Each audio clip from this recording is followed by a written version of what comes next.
Good evening, and welcome to the Selectmen's meeting for Thursday, February 26th of 2015. Our agenda tonight, and it has been revised due to some warrant articles, how should we say, coming and going. We've got approval of minutes, questions from the public regarding items not on the agenda. We're going to vote the capital outlay budget. Public hearing from National Grid involving Sanborn Road. We have appointments, and we're going to talk about the Harbor Task Force and the Fields and Recreation Master Plan Group. We have 8 warrant articles: the Town Farm Monument, General Bylaw Change, Wetlands Protection, Use of Agricultural Land, amend the General Bylaws for plastic bags, North and Station Street discontinuance and North and Station Street disposition, amend the general bylaws for a sewer appropriation, town administrator bylaw, selectmen and town administrator reports, and then we do have an executive session involving real estate. So it's a packed agenda tonight. And while we're at this, looks like we're going to be meeting Wednesday and Thursday next week. Thanks to Mother Nature and the storms, because warrant articles that need to come to us before they go to advisory are caught in a snowdrift somewhere. So it looks like we're going to have 2 meetings next week. Approval of minutes for the last couple meetings. Are we ready to do that? I'll move that we approve the minutes of February 12th and February 5th, 2015 as written. Do I hear a second? Second. Any discussion? All in favor? Aye. Aye. Any opposed? I will move to rescind the vote of January 2015 approving the executive session minutes of December 18, 2014.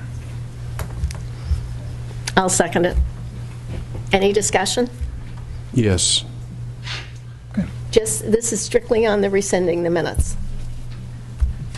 Well, what do you mean by that? The vote is to rescind the minutes. Well, there was an executive session held on December 18th where the board was advised by Mr. Alexiadis was a violation of the open meeting law. And nonetheless, the board went forward and took a vote, which resulted in an open meeting law violation being filed. The vote was subsequently rescinded in open session, and the minutes of that December 18th executive session were voted. And that's what you want to rescind, is that right? Correct. I have a big problem with that. For one, it was communicated to you that if those minutes were voted as written, the matter would end. And now, after they've been voted, you're essentially backpedaling.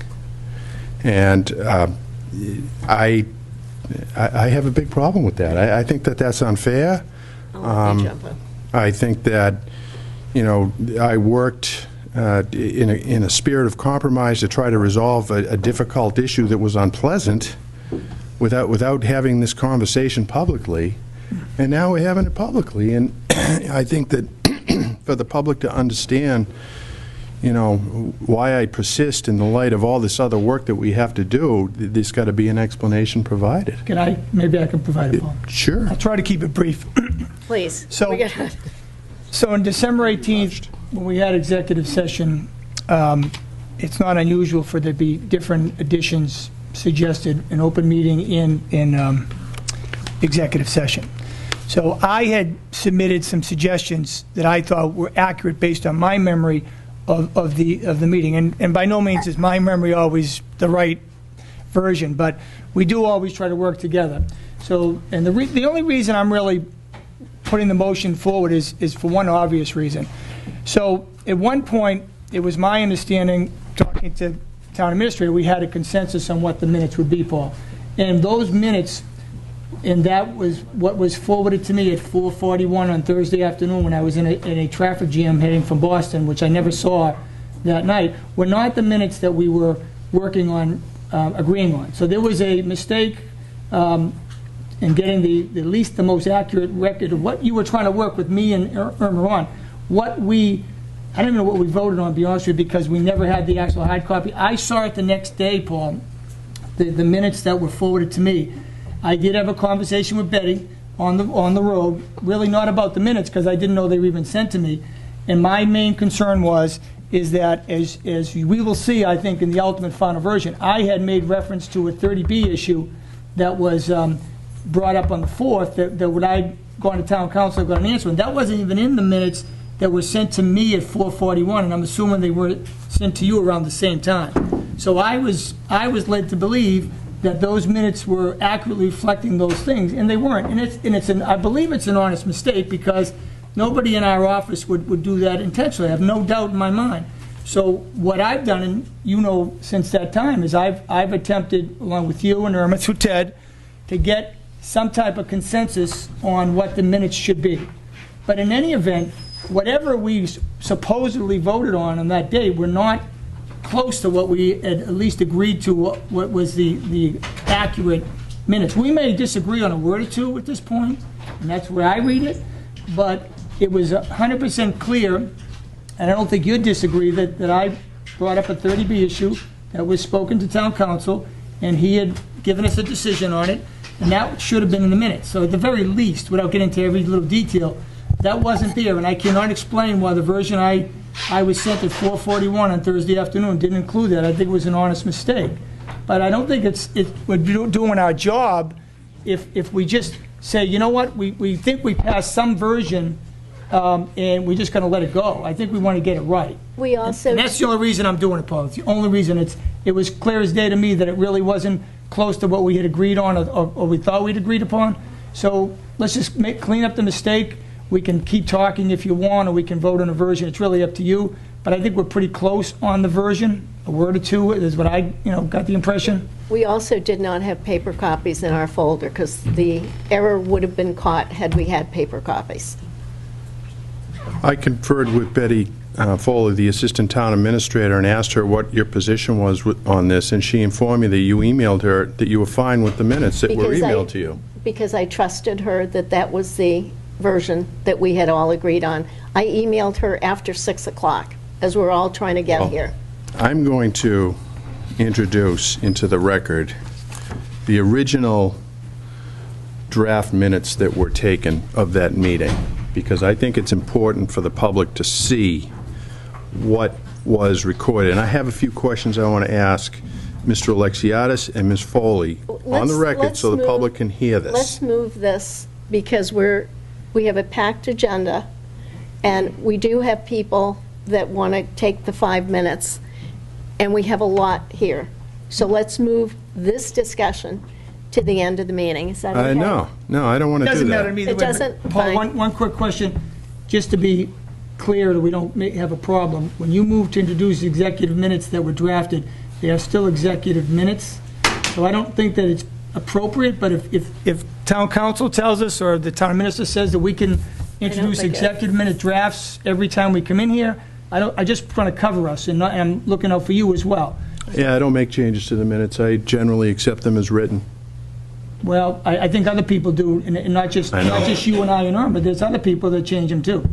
So, I mean, I don't do it very often, as you know, Paul, but I think that 30B discussion was quite accurate, and you agreed to it, and I have not changed my additions since 1 month ago, when I was told by Ted that you had agreed with my version of the edits. Okay, that's what I was told. Nothing has ever changed in my edits, ever, Paul, ever. And so I don't understand how we got to this point, but I know that there were several additions in my version were supposedly accepted weeks ago. So what happened since then, I don't know. I just want to correct it, get it done right, and whatever the version that's voted on, so be it. I think everybody would agree that we spent way too much time talking about these minutes. Yes. But I'll do whatever you want, Paul, but I think that introducing drafts that aren't voted on, I think is probably not appropriate. So for your sake and ours, I would say that probably wouldn't be appropriate. I agree with him. Appreciate that, but I think at this point, the public's probably scratching their collective head and saying, what are these people talking about? And I think that it's very important for the public to understand, when we go into executive session, there's a very limited basis that we can do that on. And in this instance, the town administrator warned us, notified us ahead of time that we couldn't do this. We couldn't go in and take a vote to swap out counsel. And we went ahead anyhow. I objected. And I feel that that was really a problem. Well, that was a big problem. The only Paul. thing that you're missing out in that equation is there's two things. One is that Ted, to his credit, and I said this to him, before we got to the vote, he said we should make a contingent upon talking to town council. And I will tell you, because you know this, that I had talked to town council about the only issue that was raised about this on December 4th. If I had been told there was that issue on December 4th, I would have certainly spoken to him about it. I responded to the 30B, and when Ted brought it up, we made a contingent upon that. And I'll say one last thing, and I think you know this as well. It's my understanding that the board has been voting on appointments of folks for the last several years, if not months before I even got on the board, things that, according to my conversation with town council, should have been an open session. So I don't know where we go from here, but the point is that I think we're all well-intentioned people. I took Ted's recommendation as a very good one, and once we understood from town council that it should be in open session, we did that, and that was my intention from the get-go. So wherever you want to go with it, Paul, it's fine with me, but I just wanted the understanding. I've been on the Board of Selectmen 2 years, and I have no memory of ever doing anything like that in the time that I sat on the Board of Selectmen with Bruce Rebufo and Irma Lada. I'm going to tell you did, because we did quite a bit of that with Aquarian litigation. We also did assignment of legal counsel for several other, which I don't want to mention because they're still executive session. So 2.5 years, there have been a lot of votes like this. I disagree with you. I think once we vote to release the executive session minutes, it'll be clear that that's simply not so. But having said all that, I just want to make it clear, did you or did you not tell us at that executive session meeting on December 18, 2014, that to take a vote to swap out the real estate council would be an open meeting law violation? I did. All right. And that's it. That would be minutes, Paul, by the way. And how long have you been taking minutes as the assistant town administrator for the town of Hingham? Since 1996. And other than this board, have you ever encountered this kind of problem with the minutes? Is that a no? That's a no. So I'm difficult because we took a vote to approve them and to move on. And now we're backsliding. And frankly, that's unfair. We made a deal, and I feel like we're going back on it. You know what's unfair, Paul? I told you that I would not say anything further about this once this was behind us. You know what's unfair, Paul, really, honestly? Tell is me. that we made a mistake on those minutes, and I'm not saying that I know you're a stand-up guy. I think you're looking at it from a different angle. We need to correct the mistake. But I will tell you that what's unfair and unfortunate is that I was told weeks ago that my edits were satisfactory to everybody, including you. And you know what, though? Because mistakes happen, I'm not going to try to call anybody out on it, because I want to just work together and get it done. But I was told that specifically. Well, this is why I'm just telling you, that's what happened. I think that's why the public needs to But see I the don't think amount of edits, because I think that But it's that very is not confusing. unusual. Yes, it is. I don't believe it is. I strongly disagree, and Can I we think... just move on here? All right, well, I'm going to introduce the other edits. I have a as real part of problem this. with that because there was collective bargaining. I'll Information. introduce them subject to the redaction of the collective bargaining issues, Well, so why that don't we're we do only this? talking about the 12-18 I think we need to have executive this run by session council, as too. Boston Golf. Why don't we do this contingent upon town council Yes. making a decision whether it's appropriate and valid? Because I don't know if Ted wants to give an opinion, but I think that town council should weigh in on it. I think town council would tell me what he told me this afternoon, is that once any of the selectmen submit a public document, whether it's executive session or otherwise, in a public meeting, it's a public record. And you by submitted, what do you mean by that? Paul Healy's action has made those documents all public records at this point in time. I don't believe that you could deny the public access to any of those records right now, as of this point in time forward. I'd like to run that by council. You can. I spoke to him this afternoon. He cleared that up with me. So you I knew Paul all did. this was going to happen As this I told afternoon. you, and as I told you in meetings, that Mr. Healy was going to introduce all those minutes with all those edits unless we could resolve this, and the three of you could not resolve it. I can't make you do things. Ted, we had agreed upon minutes that everybody was satisfied with. However- Obviously not. However, we got the version that we did not have paper copies, because had we had the paper copies, we would have recognized the error. But to facilitate this and work as a team, that's why we voted this, only to find out they were not the minutes we agreed to. So, can we move on, because we have a lot on the agenda? Last thing, Ted, you never told me he was going to introduce those things tonight. You and I spoke for about an hour yesterday. We came a word away from resolving this thing. Correct. And you said Paul was upset and Paul was not going to be agreeable. And then I told you that a month ago, you had told me Paul was agreeable with my edits. Correct. You said it was resolved. And then what happened, we'll never know, but another version was sent to me at 4:41, which was not the version that we agreed upon. So Correct. in You are good right. conscience, I want to clear it up. That's the only reason I want to do that. So I just want to be clear on that. I do have to clear for the record, perhaps you don't recall, but I did, because I knew Paul was going to do this, and I'm not going to hide these things from you, and I told both of you guys exactly how this was going to play out in public session, just like I've done repeatedly to things that have been difficult for the board to deal with. If I know something's going to happen, you know about it. And I've advised you not to have this conversation and adopt the minutes as appropriate, as recorded by the clerk to the board, who's been doing it since 1996. You should, the level of edits to the minutes that have occurred in the last year are unprecedented. I mean, there is one version here that there are more edits than there are minutes. Well, that's good, but I don't make a lot of edits to it, but I would never sit there and accept minutes that are not accurate, right? I mean, that's part of my job. So Of course not. occasionally, this was one of them. I wanted to make sure it was Correct. accurate. And it was so accurate, I guess, that you told me that we had consensus that it was agreed upon. Correct. And I so, did. so then somebody changed their mind after they, see, my word is good. My word is good. My word is good, Ted. When I say that I agree with something in the best interest of the Board of Selectmen, I'll stand by it, okay? And you told me that we were agreed upon. Paul and Irma and I were agreed, because you're the person we speak to. And somewhere along the line, somebody went off the reservation, somebody changed their mind. And so all I'm saying is that people's words are important. I gave my word that I would support a version that didn't include all my language, but it included some of my edits. It was all redlined. It was pretty obvious what my edits were. Everybody was happy with them. Now it's turned into this. I don't appreciate it, and don't cast a wide dispersion that I changed the edits. I've been here since May, not the last year, but I don't normally change minutes. I'm very agreeable with the minutes, but occasionally, if I don't think it's accurate, I will make a suggestion, just like you do, Ted, right?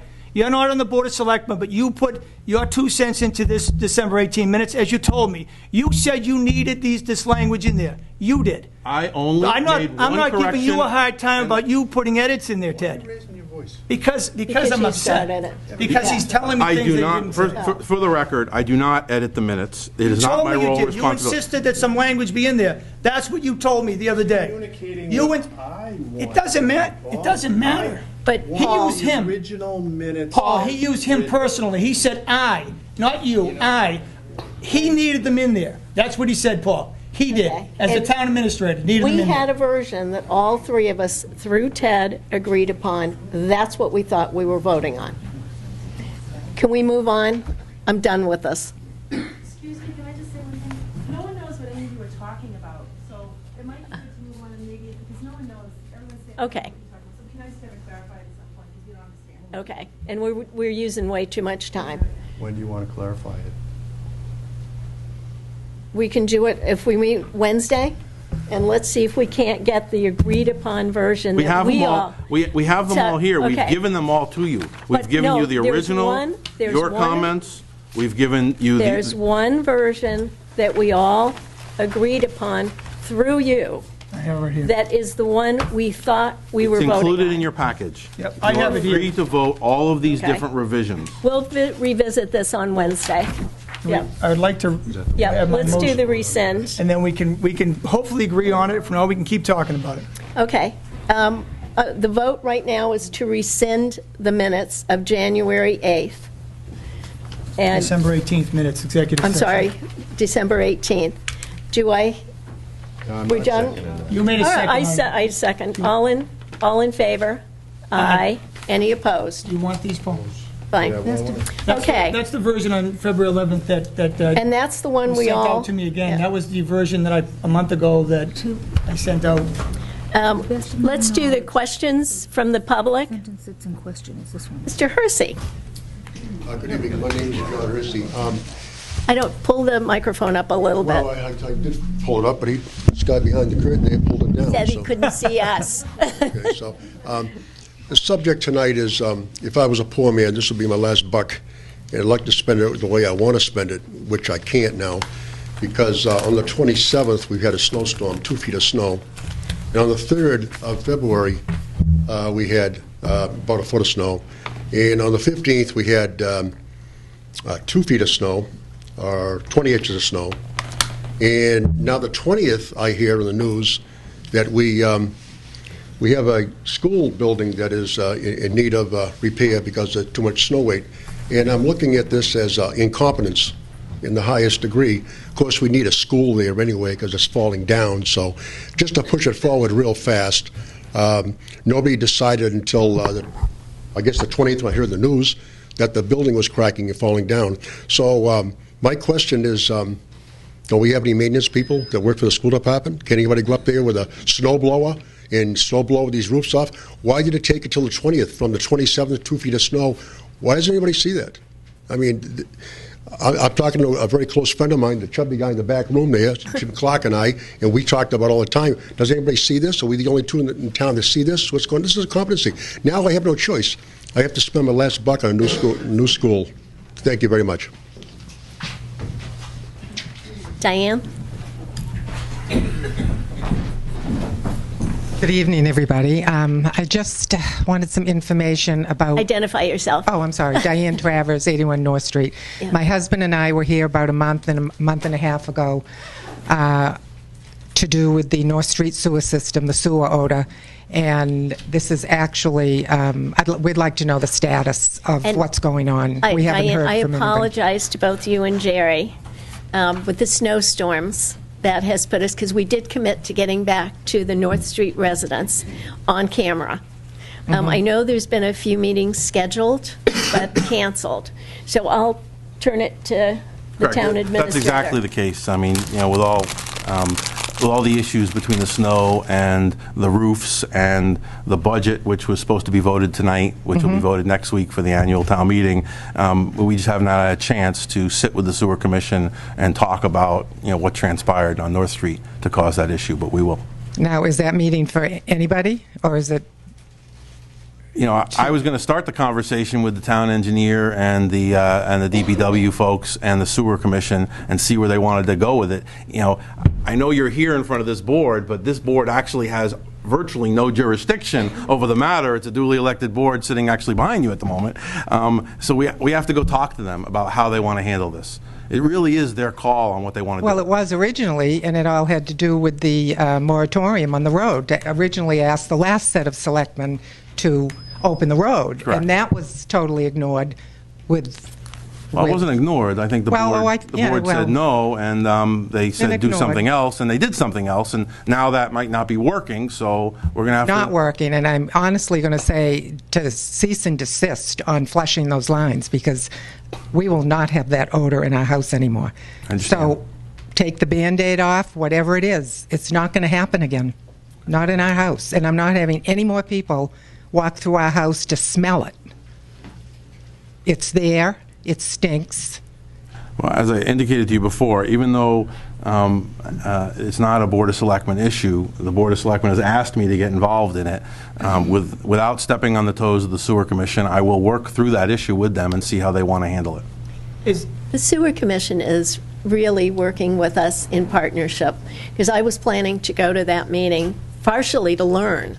Well, that's who we began with. I mean, we knew it was all sewer commission a couple of years ago, but the Board of Health ordered that the road be dug up, that it was a health hazard to everybody over there, and that, another choice of words, I don't know, but it was ignored, and nothing ever happened with it. So, but we did start with the Sewer Commission, knowing that that was the way to go because of the moratorium.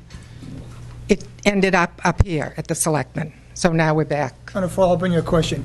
The meeting you're going to have, is that going to be at town hall, or? I'm going to meet with folks who work in the sewer department. I'm going to invite at least one of the commissioners in so that they understand what's happening and try to find out what transpired, because I'm getting a lot of different stories about what happened on that day that you had that sewer incident in your house. And so I got to find out the facts before I can really give you guys a solution. It's been many times, not just one day. Well, it's the last one that we're really focused on, because my understanding is it's been that for much of the fall and late summer, the fix had been working, and then all of a sudden, in January, there was an incident where it wasn't. The fix being the flushing of the lines? Well, the flushing, the cleaning, that has never the worked. chemical irrigation. That has never worked. We have always gotten the smell in. Always. So here's my thought on that.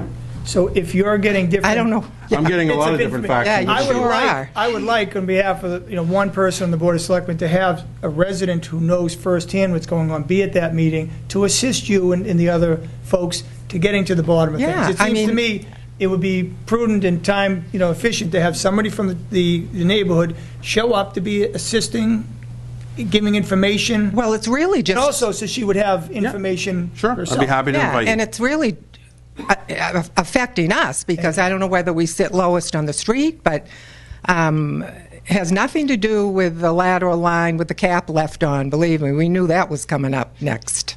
You want to That go to employee error. Do you want to go to the meeting? Yeah. Yeah, He's gotta send you an there's invitation. certain things that we really can't talk about, even though it's a 5-minute session, and that's why I didn't want to get into that conversation, because we cannot talk about the performance of employees without giving them due notice. Under law, or the board could be subject to... But she could be It's there for part of the yeah. meeting. If you No, want. but I mean, quality in of- here, in this Oh. session, right now. Well, the issue really is the smell, the continuing occurrences of it, and the quality of life these people have. Oh, And that's, I invite frankly, anybody over to have a morning cup of coffee with a bagel with your grandchildren and your wives. You're and not then getting as the many toilets takers, bubble, are you? No, and then it's like, In fact, Diane, maybe we should have the meeting over there. yeah, in July. Yeah, Real nice. So let's hope we have a solution by July. So I think that's very But I workable. mean, yes, thank you. That- Yes. Thank you for Yeah. I'll let you know. I'm Any gonna- input I'm that going to go we can too, give. because Okay. I'd like to get some more input from the Sewer Commission, because I think they've got some real good people on there that are really interested in also resolving this. Okay, good. Good enough. Thank you, too. Thank you. Okay, capital, hi. Come on up and identify yourself. Hi, Christina Farron, 5 Martins Cove Lane. Just briefly, I'm one of the founding members of the Summer Street Neighborhood Group, and thanks for your recommendation earlier this month for Article Q. On behalf of the group, I just want to respectfully request that if you are going to be appointing a revised Harbor Task Force leader, that task force also include representation from our group It will. in that effort. Thank you. Thank you. Thank you for coming. We thought you were going to be a sewer question also. Okay, capital budget. I know I saw Libby. And Lucy, do you want to? No. Libby.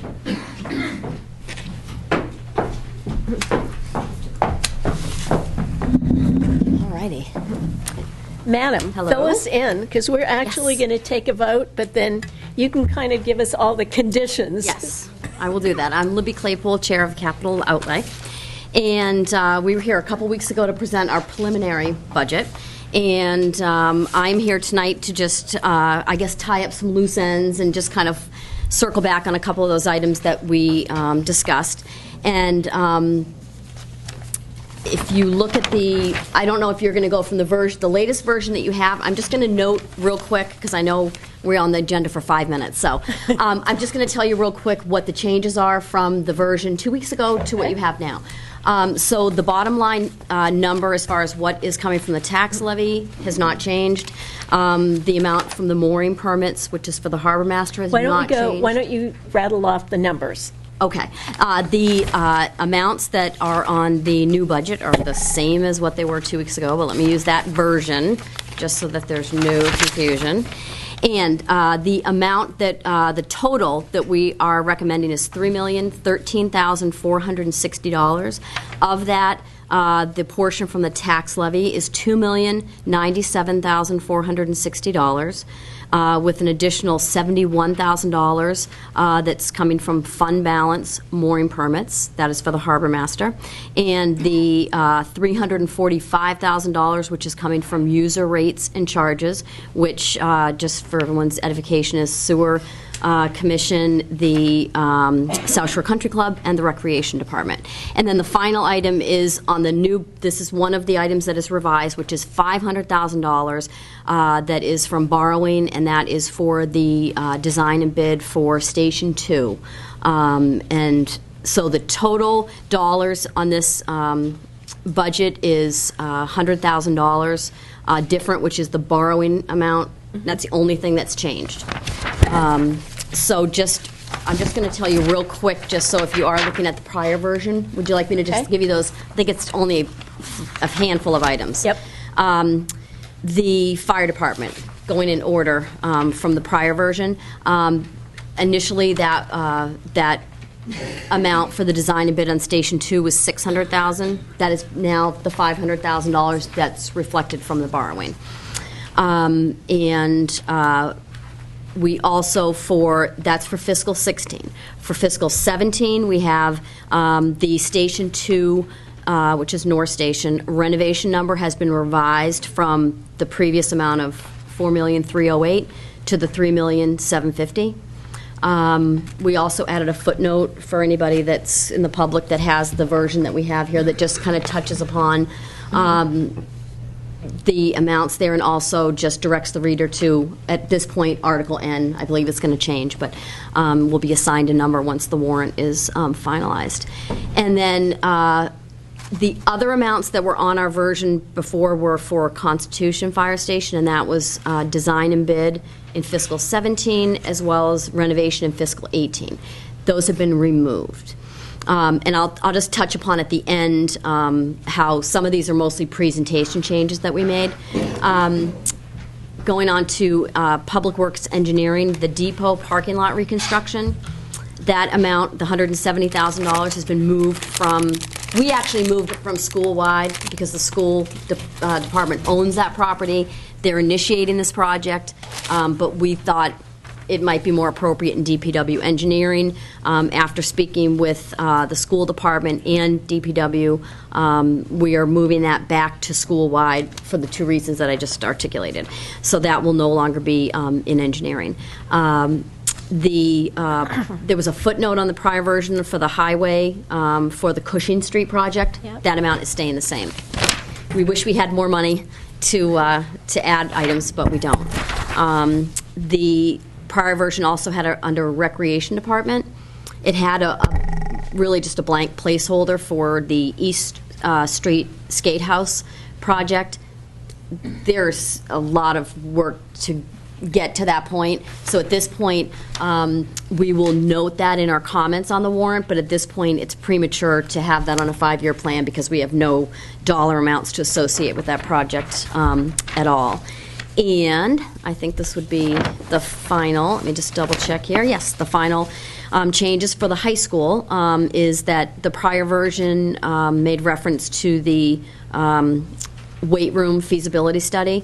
When we met with advisory, they had asked about the description of weight room. You'll notice a new version, I think we called it the health and fitness area, because it really encompasses the current weight room, the wrestling room, and the health classes. So it's not really just the weight room. So I think that description is a little better. And John Ferris did recommend a word change, but it came in since we gave you this version. Okay. So at this stage, we plan on leaving this version. And then finally, related to that project, there was a placeholder for fiscal 17 for the actual renovation for that project. And that placeholder was $725,000. That, I believe, we have left in the footnotes, and we'll discuss whether it's Ted or anybody would like us to leave it as a footnote or put it in the comment field. But that's a situation where the committee discussed the fact that we often every year are saying, where's this line between whether it should be on this plan or not? And part of that really relates to the evolution of the project. And what we decided is if something is in the feasibility stage, it is completely presumptuous on our part or the town's part to put that on a 5-year plan, because that assumes that we're going to find it feasible. If the point of the feasibility study is to determine that, then it's best to make a comment about it, put a footnote about it, but to not actually reflect it on the 5-year plan, because something like that, obviously, due to the nature of the size of some of these projects, would need to go to annual town meeting for approval, and then a decision about where the money would come from. So our, I don't want to say new, but our sort of I guess, codification of all these different reporting questions that have come up over time is that if it's feasibility, nothing else will go on there but a comment. If it then goes to the design and bid stage, which is the Station 2 example that you see now, that will also then have a renovation number. We will footnote that as an estimate. And then in the case of Constitution, that's not something that, that's for a future warrant, not now. So we feel, again, it's premature to put it on here. So those are really our only changes, and I will just end it with the fact that we are meeting again with Advisory Committee on the 9th. We hope that they don't ask us to cut anything, but we know that tough decisions need to be made.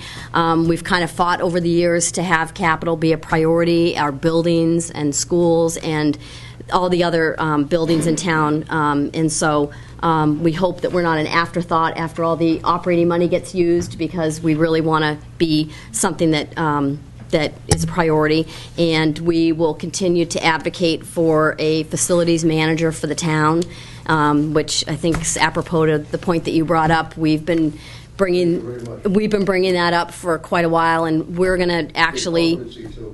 Yeah, and we're going to push that topic because I think that's something that's necessary, and I don't know many commercial businesses with as many buildings as the town has that don't have a person that's responsible for that. So we're going to still argue for that and fight for that, and we're going to try to escalate it. Given some of the issues that have happened in town, we think that now is it maybe we won't be, not that we've been singing into the wind, but we hope that more people will get on board with that. So I think that's it. So we may have to be before you again. I don't know. Will we need to come before you again if some changes are made from there? Yes, okay. You'll come back. But to keep this moving, yes, we went ahead and we're going to vote it tonight. Okay. And then if changes have to be made because we don't have enough money here and there, and then you'll come back and we'll revote it. That sounds great, and hopefully we'll get some insight into that in the next week or so, and the committee's going to be getting together again, and unfortunately having to go back and look and see if we do have to defer anything, what would that be, so. Libby, I think, and I want to thank you and your committee, I think you all have done a terrific job this year parsing through all this. I like some of the changes you've made, like a lot, especially the ones where you're footnoting, you're putting the feasibility in the plan, and then the potential project as a footnote.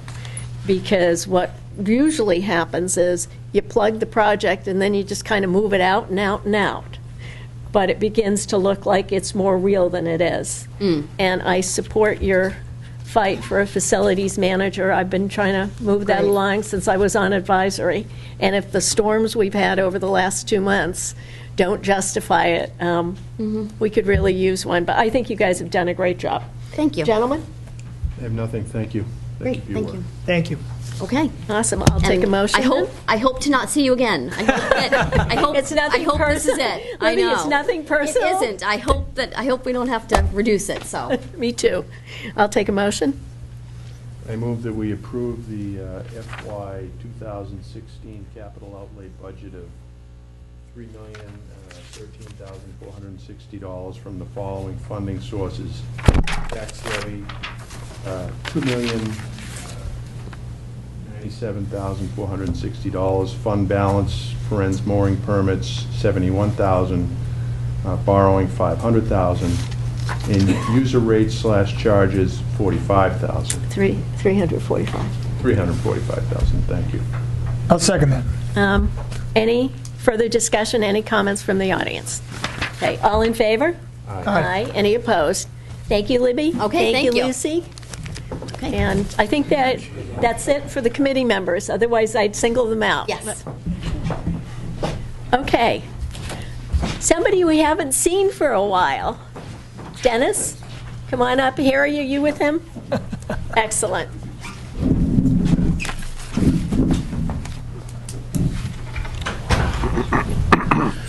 Good evening. My name is Dennis Regan. I'm the permit representative from National Grid. And tonight, National Grid respectfully requests your consent to install and maintain approximately 340 feet, more or less, of 2-inch gas main in Sanborn Road, Hingham. From the existing 2-inch gas main at Central Street, easterly to the end of the main at house number 12. You aren't going to do this right now, are you? Mr. Solicitor, Harry, have you found a way to? When? Well, there's been a handful of requests for opening the streets, and up to this point, I've conveyed to everyone that's made the request that there'll be no street openings till the snowbanks disappear, so. That would be July or August? Yeah, it's probably going to be extended beyond the April 15th date, which we normally allow street openings. Questions? Paul? Just a general question. Are the gas systems, the piping system, is this just an indicator that there's a replacement need throughout the system? This is a bare steel main. So what we're trying to do throughout Hingham and all the towns around is eliminate as much bare steel as possible. We do leak surveys, and this main, we'd really like to get it replaced, but we're going to go out further to Central, but Central's guaranteed, so we're coming off a 2-inch main just inside the town line in Central. I noticed that you're not going to cut into Central Street. Right. We thank you very much. Don't thank me. Thank you, Harry. The Central Street gas main was replaced. It's a plastic main, and they had to tie into that previously before we paved the road for a house service. So I think they made accommodations to tap in prior to the main on Central Street. Good planning. Are we lucky? Or like, we'll call it excellent planning, Dennis. Okay. No questions? Any questions from the audience? I'll take a motion. Oh, sure. Come on up. You have to say who you are. Yeah, my name's Laurie Freeman. I live at 9 Sanborn. So I was really thrilled to get the notice that National Grid is proposing this. And I've lived in 9 Sanborn for, I guess it's 12 years now. And over this period of time, we've had to call National Grid multiple times because of really strong natural gas smells. And we'd always hear, yes, it's a super old line, but there's a lot of super old lines in Hingham, and, you know, wait your turn. But there's just certain areas that are always smelling really bad every single time I walk down the street. So I get very, very concerned about the safety of myself, family, and the neighborhood, I mean, our street. So I'm very thrilled. I don't know whether this is supposed to extend to the homes and whether that's, because you could smell it from specific homes on the street as well as on the street. They've had to dig up the street multiple times for calls, and, you know, pretty much every house on the street is called many times, so I'm guessing that's the reason that they're doing this. So I wanted to just express huge support, thank National Grid for proposing this, express huge support for this being done as soon as possible.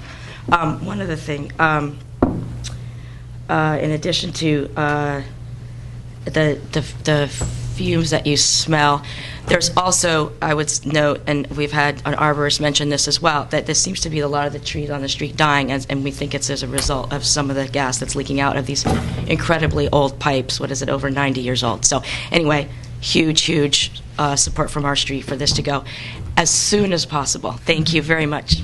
Thank you. Thank you. Okay. All in favor? I think we made the motion. Did I take a motion yet? I think my man there is going to read the motion, and I'll second it. All right. Go ahead.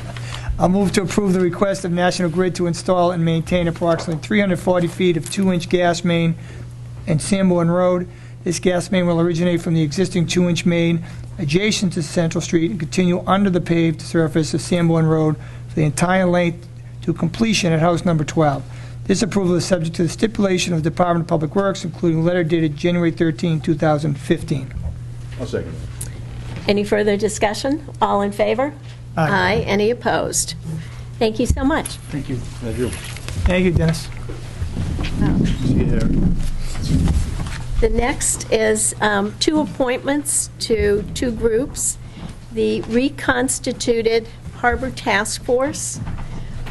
The only name we're waiting for is somebody from the Hingham Development and Industrial Commission, but we have names from, and I'll read them if it's okay, from Harbor Development Planning and trustees of the Bathing Beach. At each of their meetings, they had an open session where the task force was discussed, and people on the committees were able to say that they'd like to participate, and then they voted. And in all 3 committees, it was a unanimous vote for the person.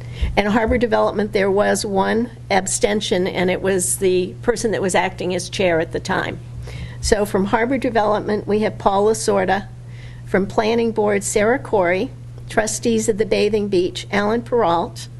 Waiting for a name from HDIC, and the citizen at large is Deidre Anderson, who also happens to be Summer Street. Now, recently I had a conversation with Dick Cook, who expressed an interest in joining this task force, which I'm certainly willing, depending on my colleagues, I would love to have Dick on this. He's very much an expert in traffic. That's what he did for a living. He has a great interest in the harbor, so I would not have a problem adding him to this. I mean, I'm happy either way to vote who we have, or if Paul agrees to add Dick Cook, it's up to, Yeah, I'm okay with Dick Cook being part of this. Oh, great. He's We'll have- working on the South Hingham Working Group with us. Who knows traffic better than Dick? Dick brings an interesting perspective to the table. Yep. So is it okay to add him? It is, in my Okay. view. Mine too. make it 3. Cool. So, I move that we nominate and vote the individuals you just identified. to the Harbor Task Force. Yes. Second. Any further discussion, any comments from the audience? Okay, all in favor? Aye. Aye. Any opposed? Okay. The Recreation and Fields Master Plan. We have a group of people that are very anxious to get this moving, and based on the mud farm we're going to have, if we ever see the grass fields again, this master plan is going to be more necessary now than ever before. We're also waiting for a name from the DPW, but that's an internal name. And I'll take questions or comments from the audience. Questions from the 2 of you? If I could. Right, yeah. My problem with voting this tonight, among other things, is that I'd like to know what the charge is. I'd like to know what the scope of the undertaking is. I don't think we've discussed that at all. It's in the objectives, and it's very clearly laid out. We haven't had a conversation about this, just exactly what they're going to do, and I'm not comfortable voting it on that basis. When we put together the working group in South Hingham, there was a proposal made as to what was going to be done and kind of the goal of the effort, and we went back and forth a bit, and we arrived at consensus, and then we went forward on picking the people out. I don't see why we're not doing the same thing here. I don't In get that. the objectives, it laid out exactly what this group would do. Well, I'd like to re-examine those objectives and just make sure that that is in fact appropriate to do under the circumstances, because we haven't had a conversation about this, and the last time we talked about goals and objectives was sometime in October, I think. Have you heard just briefly? I mean, I think Paul's right in one sense that we haven't talked about this since October, and it's not necessarily a problem, but it's a reality when we're dealing with so many boards and issues that sometimes we don't move on these things quicker. So I am in favor of voting these folks in because I would like to have done it a few months ago, but it's here now. And but I do like Paul's suggestion, and I'd be happy in the next couple of meetings to discuss the mission. I do think that it is somewhat laid out. I think the people that we have here are all-stars. The people that are so dedicated not only to the fields, the rec department, the sports programs, SNAP, you name it. We need to move ahead on this, and respectfully, I do see your point, but I think we can do both.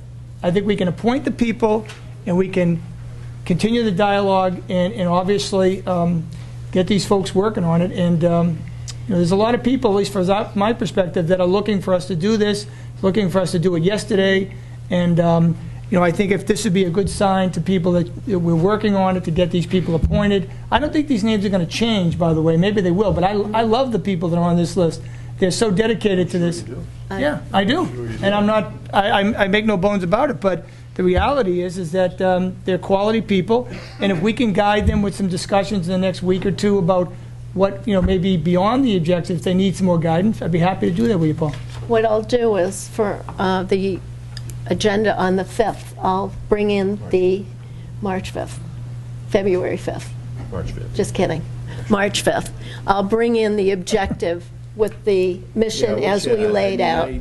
Yep. I'm not trying to be difficult. I think, though, that, and just as a point of comment, one of the things I really enjoyed about Tom O'Donnell and now Michael Puzo is the advisory committee appointments are so important because they got to be balanced. And I think that, you can bring different perspectives to a committee, and if there's a balance there, the committee actually works better. If everybody's got the same point of view on a committee, I think the perspective goes a little off kilter. And I see all the folks here that are identified, and I know a lot of them personally, and like them like you. But I just think that if it goes in its present iteration, it's going to be perceived as a sort of a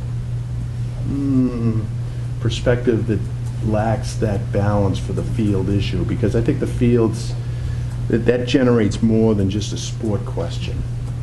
And I just think that has to be considered before we head off in a certain direction. And well, if you want to add people, or if you can think groups that we missed, because this was carefully put together. Planning board right out of the gate. I mean, the planning board permits all the fields. Any fields that have been permitted in the last 5 years have all involved planning board approvals. But this is putting together what we have today. An inventory? That's part of it. Well, this is why I think we need to I'll bring in but I agree with Paul that I think we have to, let's get the committee together, get them going. I'll bring the objectives that we all agreed to next on the 5th, March 5th. We did on that one. Okay. And go forward. Any comments from the audience?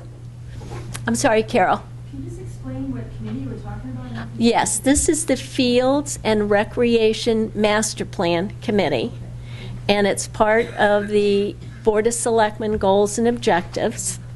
And I can send you the document if you'd like with what the committee is charged to do.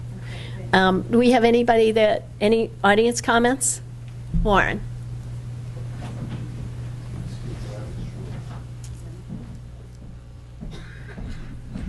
Hi, Warren Pelletier, 147 Main Street.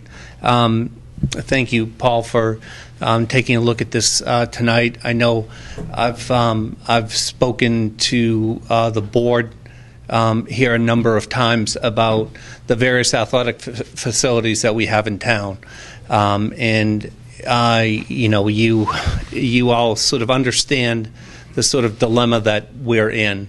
We're a little bit underserved in the community that we're trying to take care of, and we're trying to master each one of the properties that each one of the assets the town now has.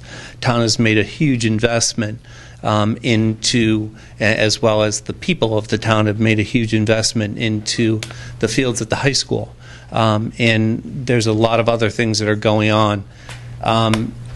So I'd say 7 or 8 years ago, I thought that it would be about time to take a look at the assets that we have in the town and to get a better understanding of where those assets sit, and to build together a master fields plan, at which time I did send to the selectmen my suggestion at the time, and I did present that to, I did talk to advisory about it as well. It's a 4-part process. The first part is an assessment of everything that we have, everything that we own. Right now, I know that there are properties that we that we own that are underutilized. We own property in back of the East School that has never been developed and could be developed. School itself? I'm sorry, East School. I'm sorry. No, in. It is East. In back of East, yes. It is East. In East. Yeah. So we used to have, we had 14 soccer fields back there at one point in time. And when East School was built, it sort of encroached upon the land there. So we took a lot of land back, but there's still land left that that we can work with. I saw Bill Friend here from South Shore Country Club. South Shore Snap had their first soccer program. We had no fields to play at. So we used the front lawn of the South Shore Country Club as our soccer field. And you know what? It worked. And the kids had a ball. And it's interesting. So, Paula, I just want to finish you, because you asked the question. I think it's a very, very fair question. So what we want to do is to take the politics out of everything, and let's decide what we have right now. Then let's get the groups together that are high school, that are all sports related, that are the community planners and so forth, and let's decide what it is that we need. And then let's put together a plan to get what we need and how that would work out. And then finally, when we understand what we need and how we've got to take care of that, because the other big thing, and I'm sure that you folks would agree with this, that now that you've seen what has gone on with the buildings and everything else in town, these assets have to be taken care of. They can't just be played on 24/7, 365 days a year. Right. They have to be rested. And the resting time is an important part of the value of this asset here. And I've spoken to Jay McGrail, and Jay, has basically told us that some of the assets that we have, that they just really can't do anything more than what they're just doing. And all we're doing is further ruining them every single year, but we have no other choice. The final part of the plan is putting together how this all runs together and how it's all organized. And right now, it's the selectmen own some, the rec owns some, the school department owns some, and there's not a collective plan together to organize all of it. And our goal, Paul and Irma, is to put all that together in a plan that addresses our short-term needs, our middle-term needs, and long-term needs. The part that frustrates me about not getting going here, to be blunt about this, is that we lost a beautiful opportunity at the middle school. And we had an opportunity to decide synthetic or just natural turf. And because the building committee did not have in their hands a master plan, they chose to ignore the opportunity of putting a synthetic field in. we can't afford to lose those opportunities in the future. We want them, it's a town decision. We don't want to have them automatically say, we'll put a synthetic field in. We want them to weigh the cost differential and understand what the benefits are towards that. They didn't do it because there was no master plan in place. So. And I don't have a quarrel with anything you've said, but just to follow up on the middle school, there was some fervent desire on the part of a significant group of people to have a turf field in there. And yet, nonetheless, it didn't happen. And I guess what I'd like to have nailed down with clarity is exactly what this group is going to do. I'd also like to see an analysis of the revenues that are generated from these use of these fields too. I didn't hear that in any of the discussion. So let's put that in there. And again, balanced committee, balanced recommendation. Where are your skeptics? You got to have at least a couple of skeptics in that group, I think. I just think it adds to it. Yeah, no, I think that there are skeptics in the group. They're clearly they're not. I don't recognize any of them, but they're not all on the same page. Yeah. And let me just address that as well, because there were people that were pushing to have a vote on whether it would be more economical for the town to put a synthetic field versus a natural grass field in. And that group was very disappointed that it was not brought to the town for a vote. I permitted the sports complex up at the high school. I'm very familiar with the turf issue. I dealt with it on Ward Street when I was on the planning board. So, I get it, but I'm just saying for the committee's efforts to have credibility and actually value, we got to do this right.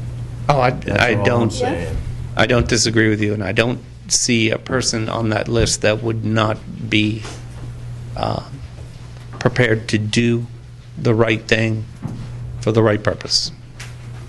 But we got to get started. And I will bring in the objective, as we all agreed last September, October. As well. That's great. Good. Thank you. Well, welcome to it. Thank you, Warren. Anybody else? Okay.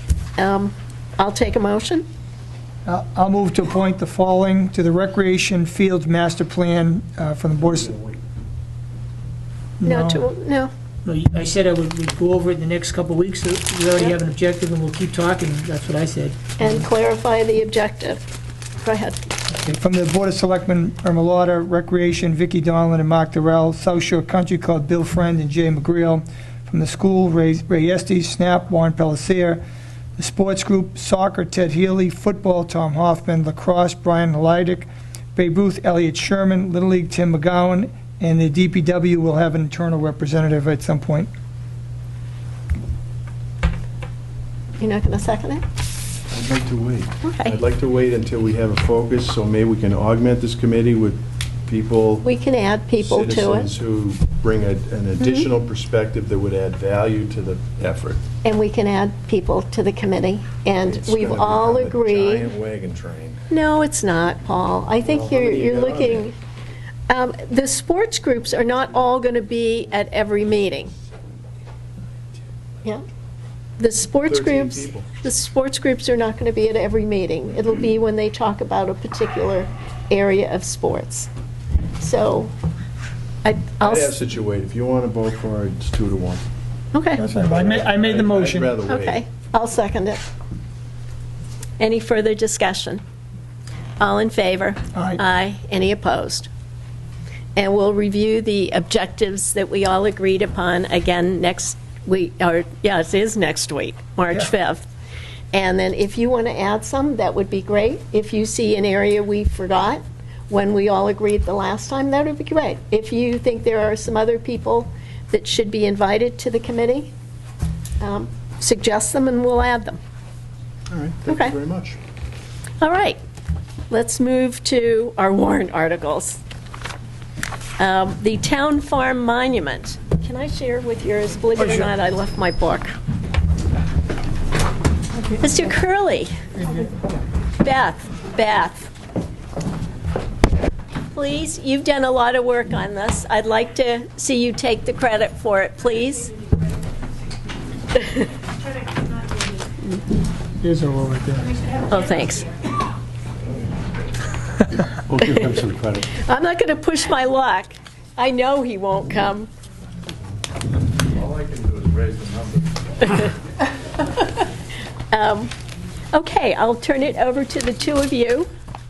Bob Curley, 1 Gristmill Lane, Chair of the Hingham Historical Commission, and with me is, Beth Rockoff, 36 Pleasant Street, Hingham. and Beth is our line item expert on this. She's done all of the legwork on coming up with numbers and designs.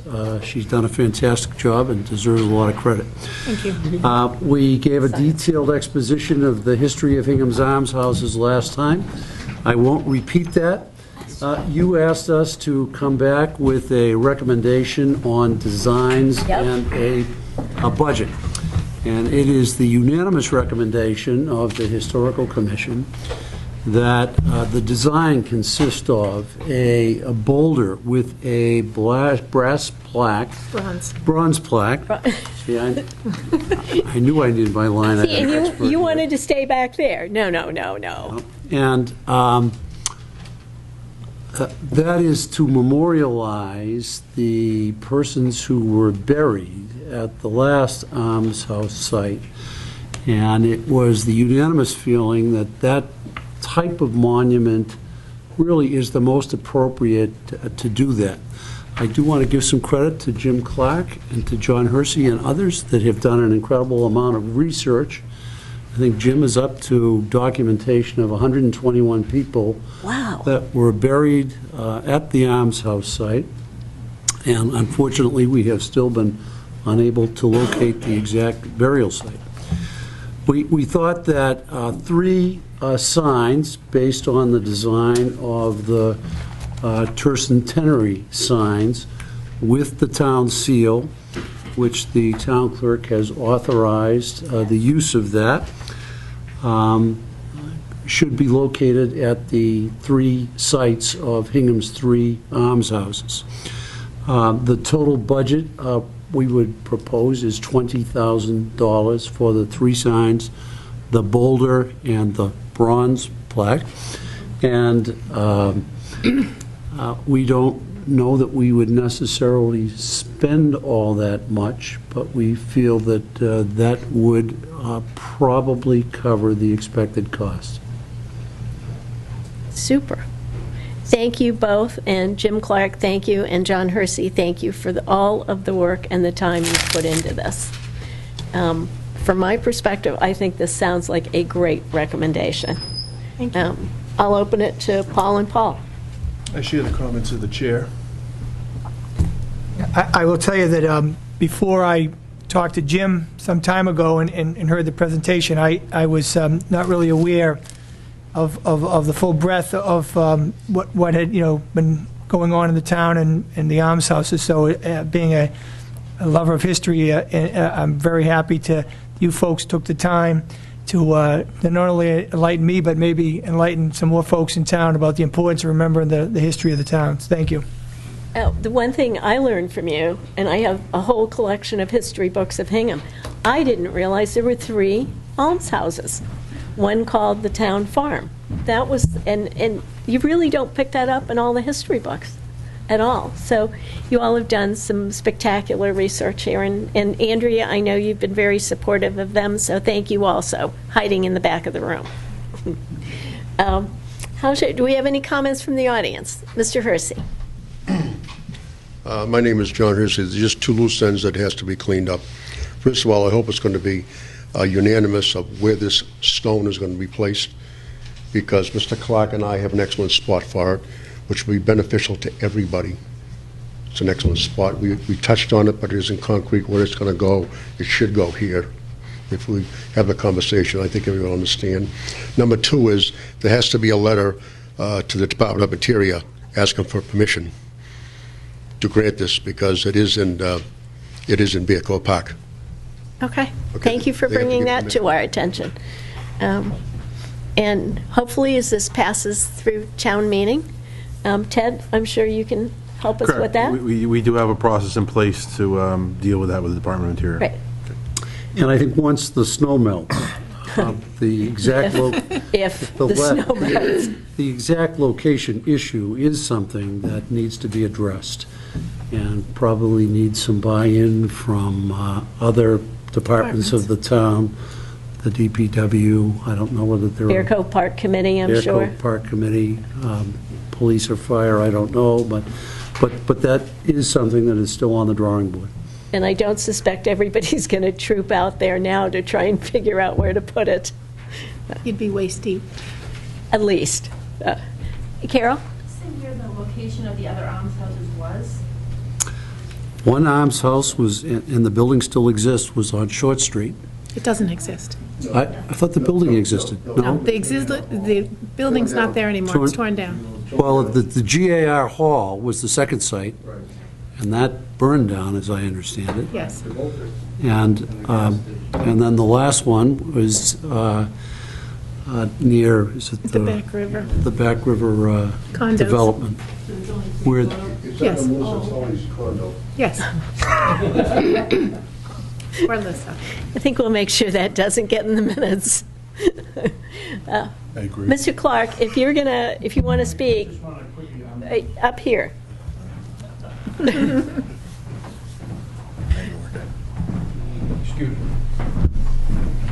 Hi, Jim Clark, 79 Tower Road.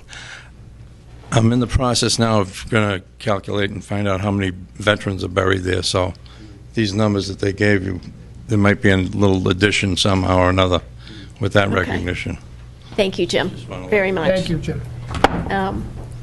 Okay. Any further questions? Shall we take a motion? How detailed we've obviously got to change the dollar amount to $20,000. Do you want to try a motion that incorporates the boulder, bronze plaque, and signs? How's that? Detail, yeah. I move that we act favorably on Article CC for a sum not to exceed $20,000, contemplating the erection of 3 bronze plaques with seals on signs, town seal signs, in the areas where the 3 town almshouses were formerly located. can we... Nice. No, Go ahead. the motion should reflect a boulder with a bronze plaque and 3 signs modeled on the tercentenary design. They're not bronze. No, they're galvanized steel, I believe. So we'd like to... So moved? So moved.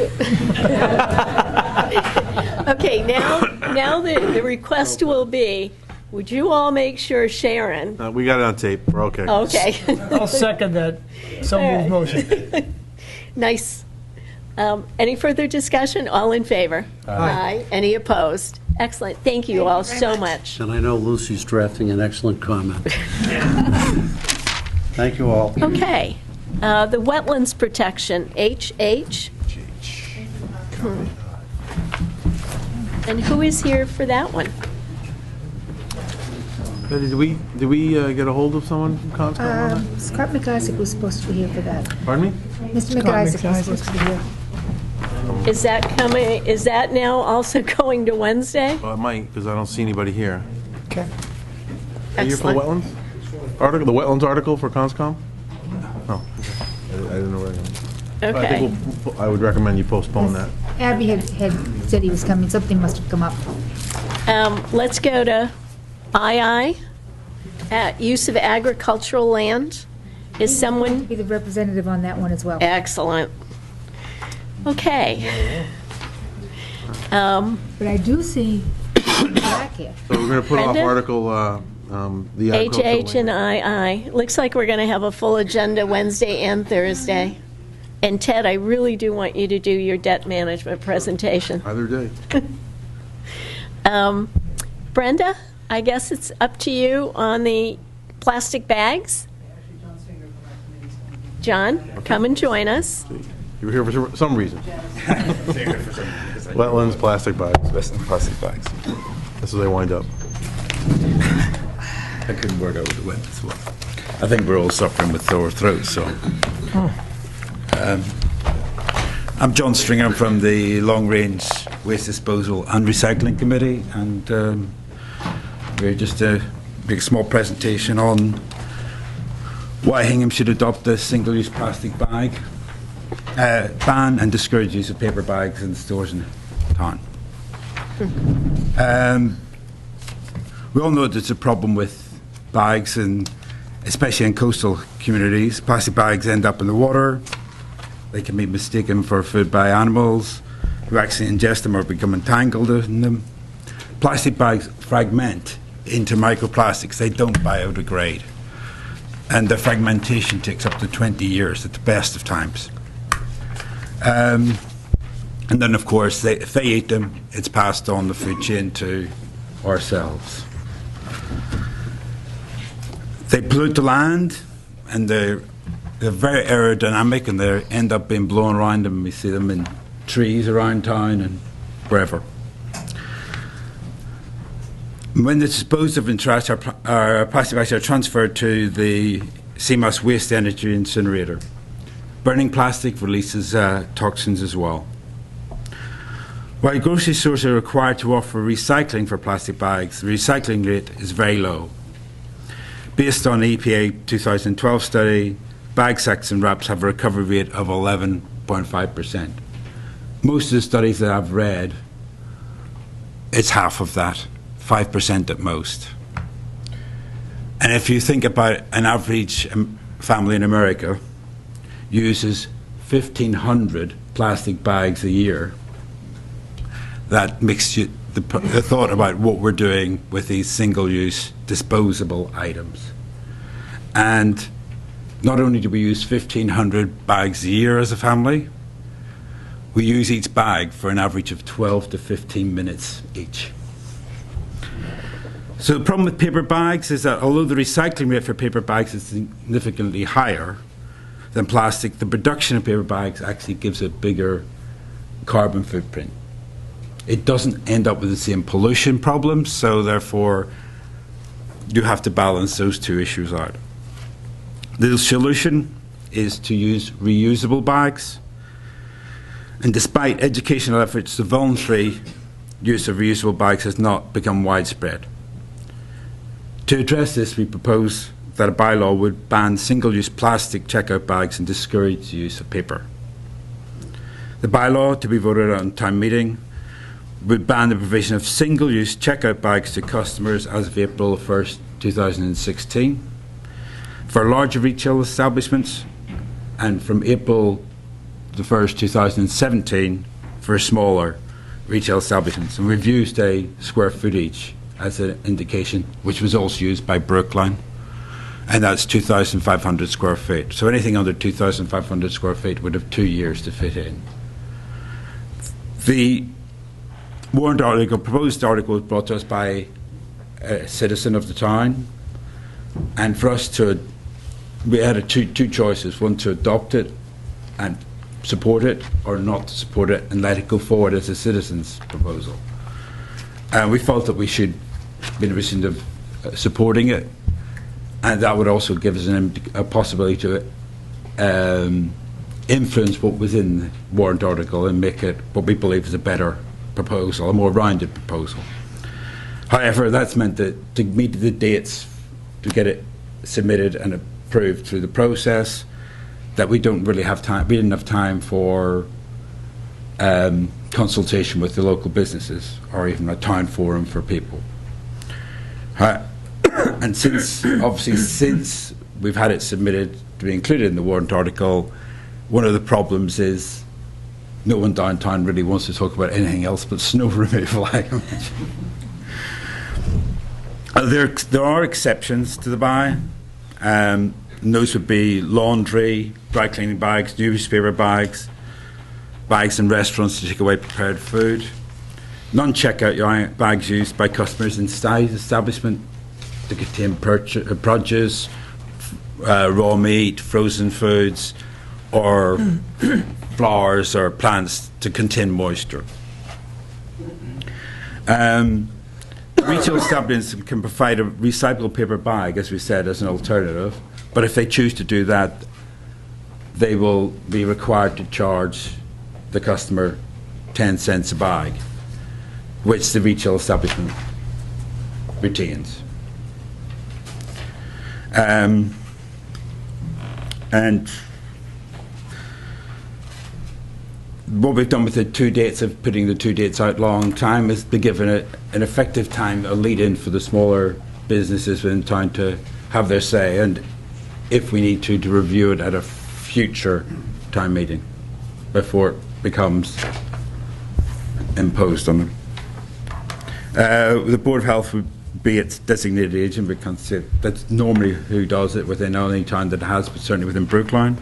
And we have proposed fines of 100 for first offence, 200 for second, and 300 for the third, and ensuing offences. And there is a waiver for the provision of a one-time hardship waiver for a business to put off their compliance by 12 months, a maximum of 12 months. And that's really it. So we'd like to see that go forward to the time vote. And Did I hear you say there's been no public meetings on this? no, there hasn't, no. And the merchants have not had a chance to really digest this? Correct. Personally, I almost think you're a year too early, that you should have the public meetings and the buy-in from the merchants. Yes, in an ideal situation, I would agree with you. Yes, absolutely. However, most of the business that will be obtained in the first year, which is another 12 months off, won't be applied until the 1st of April 2016, are businesses that are already complying in somewhere else. For instance, I spoke to the health department in Brookline, who tell me that Stop and Shop are happily doing it there without any problems whatsoever. In fact, they have got a total of 50 of the larger establishments that apply, and they have only one business that is standing up and saying they won't comply and they won't pay the fines and they won't do anything. So, yes, I agree with you. I think the problem is, do you want to put it off by a year and then put it off by another year? And I think that we've got enough time in the lead-ins now to do consultation and to talk it through. I just don't see the benefit of putting it off. Is the Board of Health supporting this? Have they voted to support this warrant article? No, we haven't voted. It's only been through our own department. We haven't got I don't know how we would get the Board of Health to support. Well, the way you'd have to speak to the Board of Health, Bruce Capman, the executive health officer, and schedule a time to go in front of the Board of Health to discuss this with them. Okay. Is it the other thing that would concern me, if they're going to enforce this, do they have the staff? And if they have to add staff, what's the cost? When they did the ban in Brookline, all I can tell you is that they did increase their staff by a part-time person, but that person's time was mostly spent on their styrofoam ban, which was much more complex and a much more complex issue. That would be fine. I'll open this to the two of you. Other than Brookline, is there any other community in the Commonwealth that has such a ban? There are 8 communities in the Commonwealth. The communities are Brookline, Falmouth, Great Barrington, Manchester, Marblehead, Newton, Provincetown, and Nantucket. Nantucket's had a ban, I think, since 1980. Do any of the communities have an exemption for a small business? Brookline. All right. Did you get any sense as to how many hardship waivers? They didn't have that. No hardship waivers applied for? They didn't have. And is there a reason why you came up with 10 cents a bag? I mean, how did you reach that number? That's the number that's being used mostly. Well, it's a nickel for a bottle, right? But for bags, it's 10 cents has been what's been used mostly for bags. And that goes to the retailer. It's meant to be an incentive to carry a reusable bag. You don't get that money back. With a bottle, you get your nickel back if you choose to redeem and return the bottle. But the only thing I can tell you is that if the higher the price you put on the bag, the more effective your ban's going to be. Right. That's more likely they'll use a cloth bag. Yeah. In Belfast and Northern Ireland, where I'm originally from, they introduced a ban about 18 months ago. And the plastics business, the people who make the plastic bags, had an article published saying that it has reduced the amount of plastic bags that have been used in that city, which is about the size of Boston, by 70% in a year. And they charged, I think, more towards a quarter, 25 cents. The one thing to pick up on your point of the 10 cents, I would be concerned about people that are really on very strict incomes. 2 or 3 bags, 30 cents could make a difference to some people. It seems small to us, but some people really do live paycheck to paycheck. Mm-hmm. So how is something like that handled? Well, I mean, I don't really know how you would deal with that in a situation, apart from the fact that if you're actually going out and using bags and bags and bags, you'd be better off buying a reusable bag. I mean, I think we've got to have a realism on that, you know, it is 10 cents. And that's, you know, if you really wanted to be very effective, you'd want to make it higher. To be the swinger, that would be higher, I think. Paul? Thank you. I mean, I'm very receptive to the concept, obviously, in conservation and environmental concerns. I have some concerns about the penalties. I mean, the 10 cents has obviously been mentioned, but I just have some hesitation, only because of I'm not really sure how people in the community feel about it, because it really hasn't been vetted that way, and so that's my only. I think there was an article, I think last year, and last fall, and they spoke to 2 people from Hingham, a person from Duxbury, and a person from Hull. One thought it was a ridiculous idea. One thought it was a good idea. One thought they preferred to use their own bags, but would like it to come in if it was by people's choice rather than being enforced on them. And thought that they hadn't thought about it before, but they would quite, yeah, it was a good idea. So I think you will get the full spectrum. And I'm receptive to this, but the very first thing that kind of the lights that went off in my head was the fact that there have been no public meetings, and we're coming right up against the time to go to town meeting, and the Board of Health has not been engaged yet. And I suspect you probably ought to talk to the landfill folks too, because they might be very receptive to this. But I think... So landfill? Because that's where all the dump. The transfer station. Yes, the transfer station. Yeah. Sorry, I still call it a dump. Yeah. Me too. So I thought you meant CMAS. Oh no! Oh my goodness, no. I was wondering what I was going to do over there. My only concern is I'd hate to see this not go forward. I'd like to hear more dialogue on it, but I think you're kind of crunching. Yeah. When it came, it would have. If we didn't support it, it would have gone forward as a citizens' warrant. So it would have been in there one way or the other. And that's why we decided we needed to support it and influence the content of it then. Mm-hmm. I can say, I mean, obviously it's your choice, but I mean, all you're doing is delaying it. I mean, it's like you were saying earlier on about meetings, that we need to start this meeting now. But if we talk about it for another month, then we'll not start doing anything. Mm-hmm. This at least starts us doing something, which is what you were saying earlier on, and I would push that back to and say it's time to start doing and stop talking. And the other concern I have, if this goes to town meeting and it hasn't been properly socialized and you haven't gotten all the people behind this, and it fails, yep, it will be much harder to take it back. But that's why we supported it, so that we could bring it in board, because it would have been going as a citizens' bill anyway. So, what I'm trying to say is, there was no way we couldn't do what we did. Understood. And we would obviously like to see it being supported and pushed through it.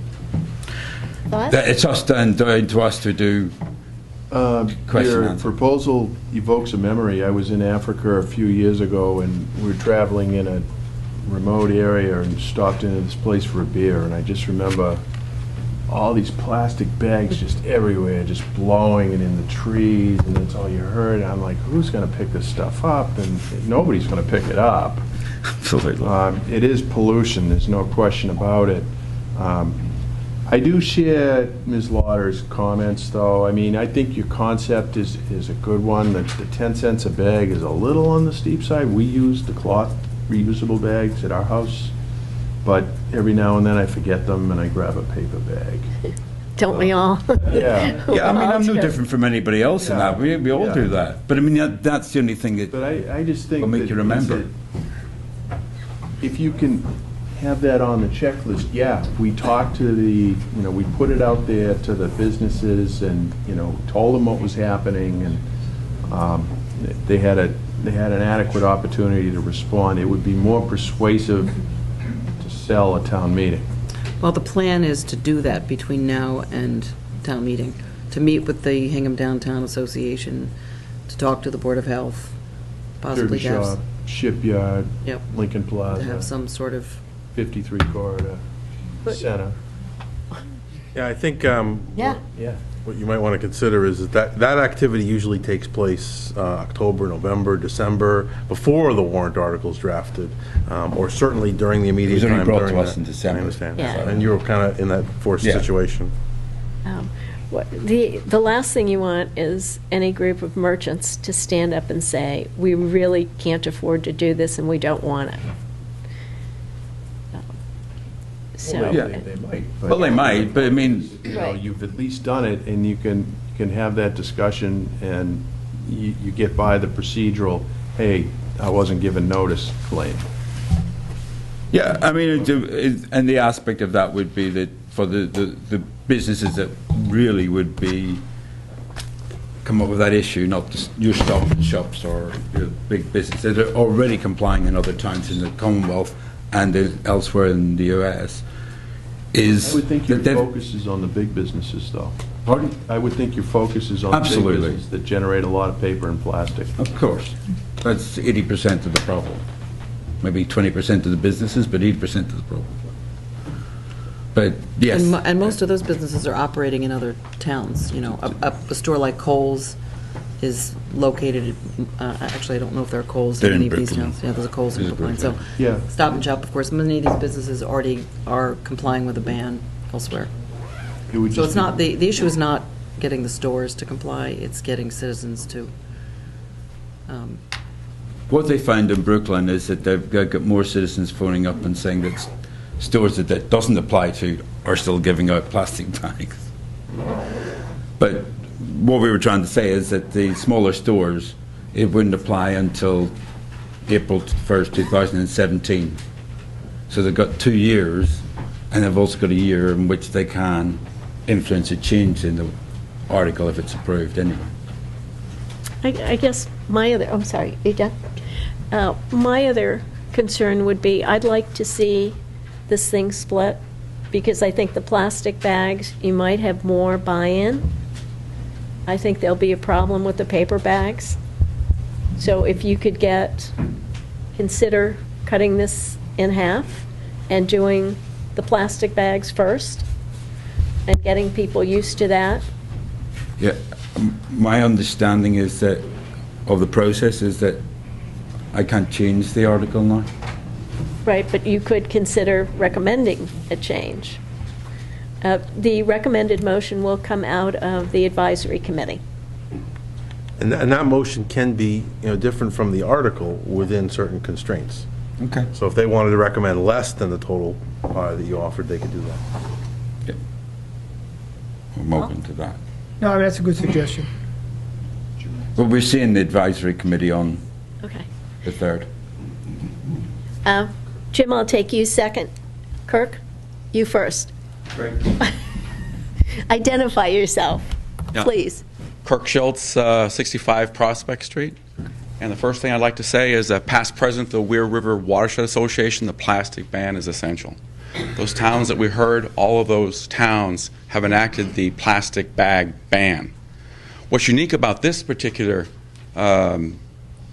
proposal is the dual purpose. It's the plastic bans and it's also the paper.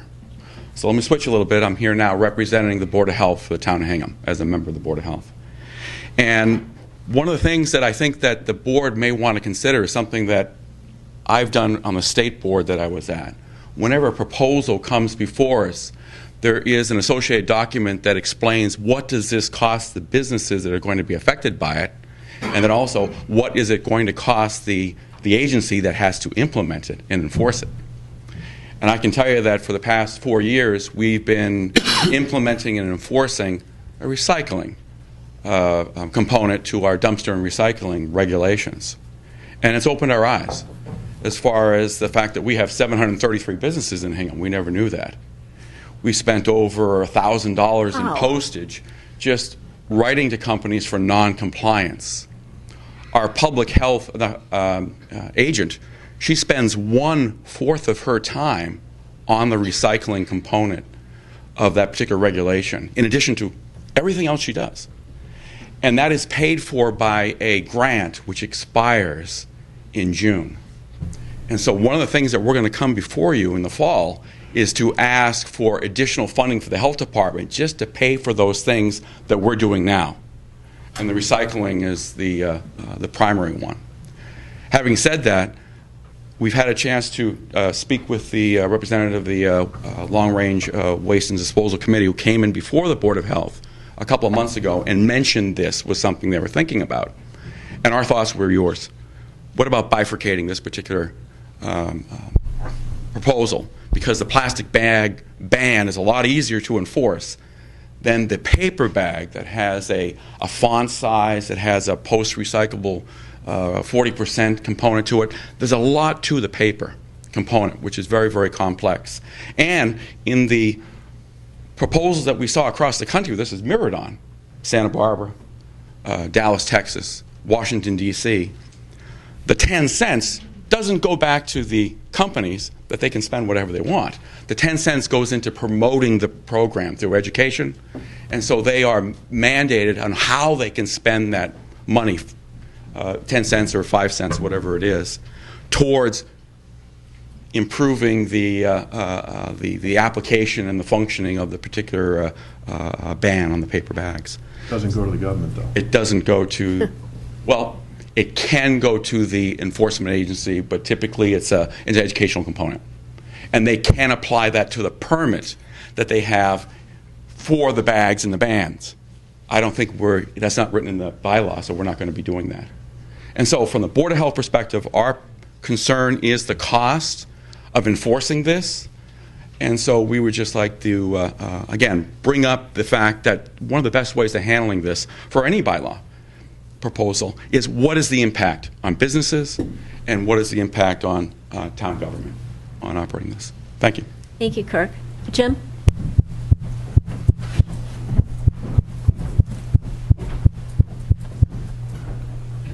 Jim Watson, 291 Rockland Street. If the problem is the disposal of the bags more than their use, because they get disposed of either in the intestines of a fish or in a fire that creates dioxin, I think the first step, not opposing what you're doing, but earlier, would be to have a place at the landfill/dump/transfer station to take bags. I mean, if there's a commodity value to the plastic, which I don't know, and if it's different from the bottles, plastic containers that we already collect, let's have a separate place for flimsy plastic. And it'd be a lot easier to remember to bring your bag of bags to the landfill than to bring 4 bags back to the store every time you go to the store. And so I think the question is there a value? I don't know, to the bags. I know personally, we collect them, we use a lot of them, and the others accumulate until they move to another house. You just get a big closet full of bags. But I think, seriously, they should look right now at what we do now, because we have provision for plastic bottles, for various metals, for all the paper. Right. One more container in that row, one more chance to stop and talk would be fine. And then you could, in the long run, look for replacement. So I think they should look at the commodity value and the proper disposal, which could be sale to companies that could process the material. Thank you. Do you all know the answer to Jim's I know a little question? bit. The reason why they're not accepted at the transfer station is because they blow around. Even if they were contained carefully, one good wind gust, and there'd be bags like you saw in Africa. And I also believe that the Randy Sylvester, our DPW, what's his title? Chairman? Foreman? Superintendent, thank you. Who is responsible for negotiating commodity the prices for all the commodities at the transfer station. My understanding is that plastic is not one of those things for which we are paid. No, so whether it's rigid plastic bottles, they're taken at no charge, I believe, but there's no. But the town does not receive any money for all the plastics that is recycled. No, not bags, but other plastics. Like when you take your plastics and put them. Those are reusable. Right, but the town is not paid for that, and would not be paid for plastic bags if they were taken. Plastic bags would be disposed of at the same cost as your standard trash. In fact, right. The only figure that I know of, apart from outside of the town's figure for trash, is that there's 100,000 tons of plastic bags disposed of in America every year, at a cost of $10 million. When $10 million was some amount of money, I suppose. I have an estimate here that came, I got an email today from someone in Brookline who said, based on our estimates, our trash disposal numbers in Hingham, he thought it was probably 50 tons a year of plastic bags that we're disposing in Hingham. So at 100, what is the cost? $81. Do the math. That's I can't do them. It's based on however many somewhere in this pile I have the. Do you know what the tonnage was for the town? 1,500 bags of Trash, family solid waste. a year. Yeah, perhaps. Brenda, do you want to say, why don't you come on up? You all do wonderful work, Brenda, so introduce yourself. Brenda Black, 12 Whitcomb Ave, also on the Long Range Waste Planning Committee, and don't have much of a voice, which is why I'm not the speaker tonight. She has laryngitis. She can't talk. One thing we know about cost of businesses is from a Wall Street Journal analysis that was published a couple of years ago that about 100 billion bags are used in the United States per year at a cost of $4 billion. So basically, you are already paying 4 cents for every plastic bag that you take home from the grocery store. It's just you're not charged for it specifically, so you don't know that that's what it's costing you. But in fact, it is costing you that, and that's why businesses, except for the plastic bag industry themselves, understandably for them, this is a huge change. But for businesses that use bags, this is not an increased cost. The reason that our committee agreed to take on working with this bylaw was, one, because we thought there were some changes that needed to happen to it from the version that came to us, and the version that you see has got more negotiated, I think, places in it that way. But also, from our point of view, and the reason why the paper bag part has to be part of it, is that the issue is we need to learn how to use less stuff. Waste costs in Massachusetts are going to be going steadily up. They already have gone steadily up. They will continue to go steadily up because capacity for waste in the state is very low. We don't have too many landfills left. DP will not be permitting more incinerators, so all of the push within the state is to reduce waste. And this is a good way to begin to teach residents that something that you use for 12 minutes, you could learn to live without it and use something that you use over and over again hundreds of times. So that's why our committee thinks that this is part of our mission, to sort of communicate. Using things for 15 minutes is not a good use of resources from the environment, our town's resources paying to dispose of it, and that it ends up having a big impact in the long run. So that's where we're coming from in proposing this. Thank you. Yeah, Brenda, before you escape. Yeah, go ahead, Ms. then Black, I've got one. Did the committee entertain whether or not it would be more effective to just focus on that 20% of the business group that uses 80% of the plastic bags as part of its bylaw effort here? Did we consider the approach that Brookline used of only going for the big businesses? Yeah. I think the answer is yes, but for the educational point of view, for the behavior change point of view, for the beginning to live in a world where we can't dispose of that much stuff point of view, it doesn't make sense to do that. it makes more sense to begin to think in terms of, What about the practical point of view of being able to sell it more effectively at town meeting?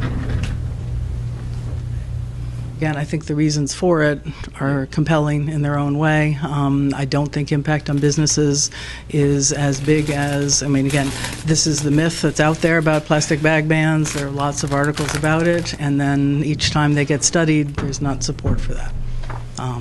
The issue, of course, for any business is if they've already invested in stock, they need to use up their stock before they move to a new plan, and that's the reason for a one-year startup for big businesses and a 2-year startup for small businesses. Would your committee consider going forward this year if it meant getting it through town meeting and getting support for it? Going with only the plastic bag ban and then coming back after that's settled in for the paper bag issues?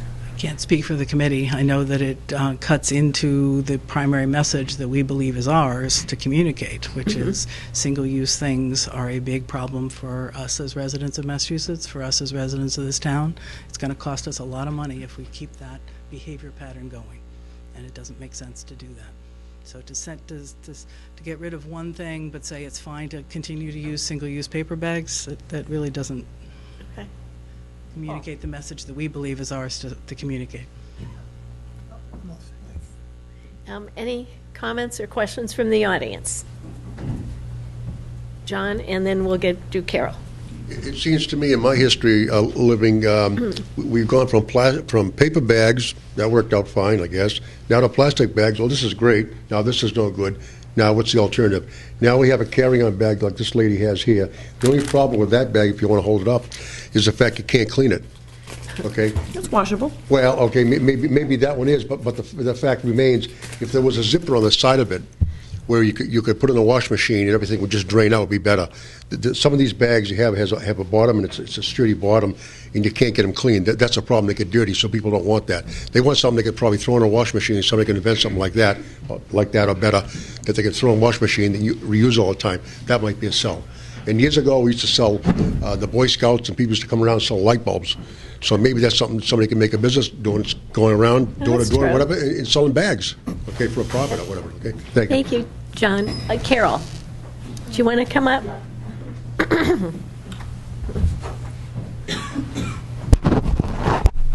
So a number of questions. I think because people want to know the answers to these.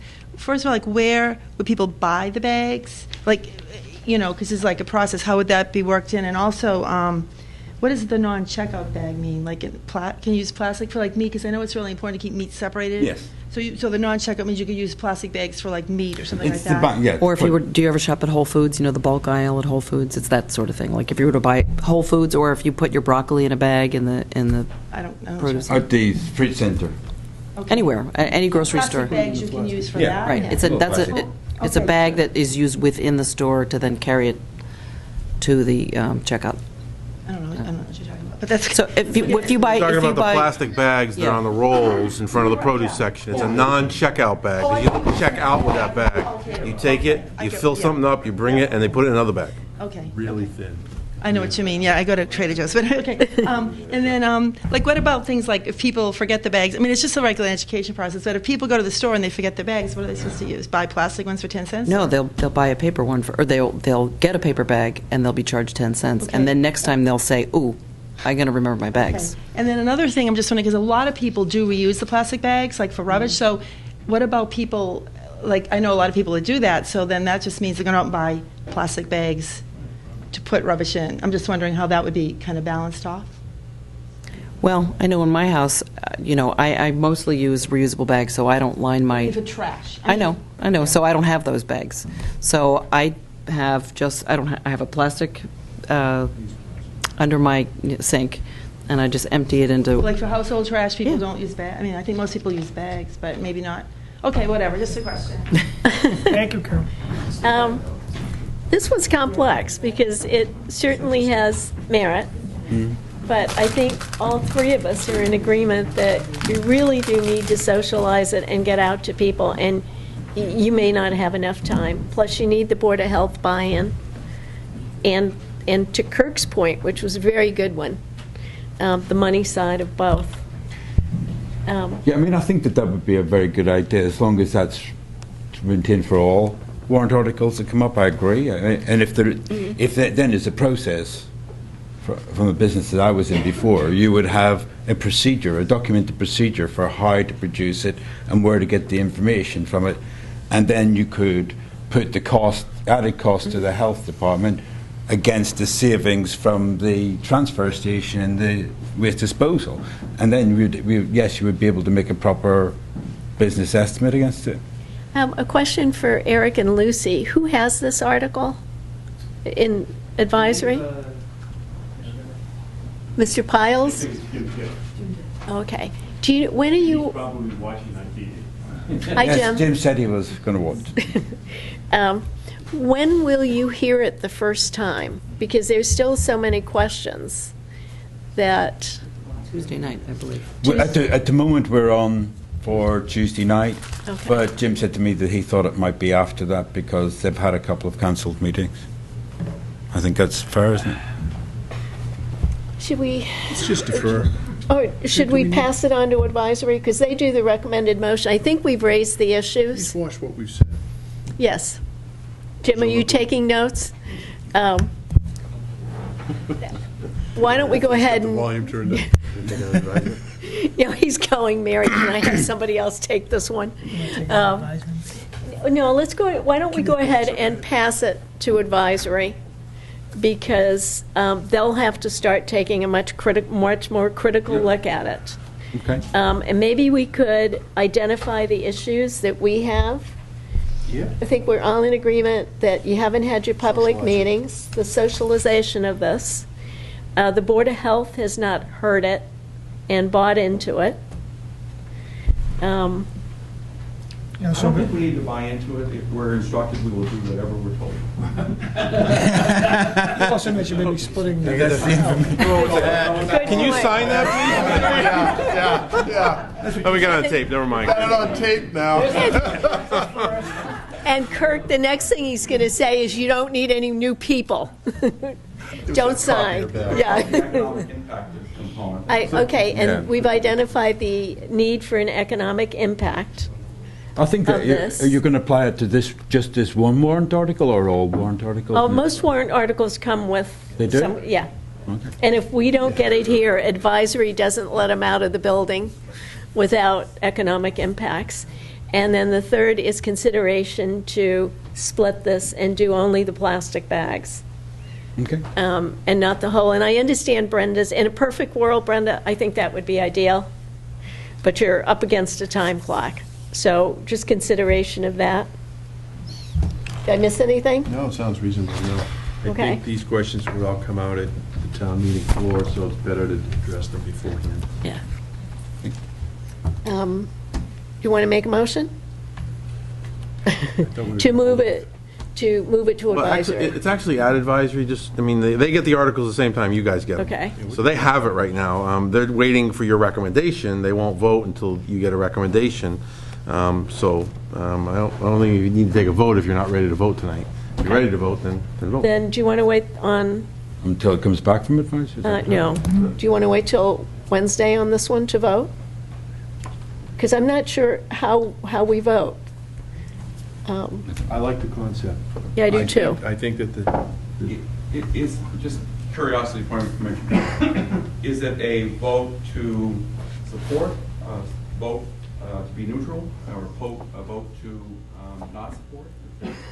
I've done that on some of my boards. Ted, help us with this Well, one. generally, in the past, the selectmen, only within the last year or so have you guys talked about voting on all articles. It used to be, for decades, you just voted on financial articles and let advisory take the rest. So, as a rule, the practice always What hasn't fun been is that? to vote on every single article.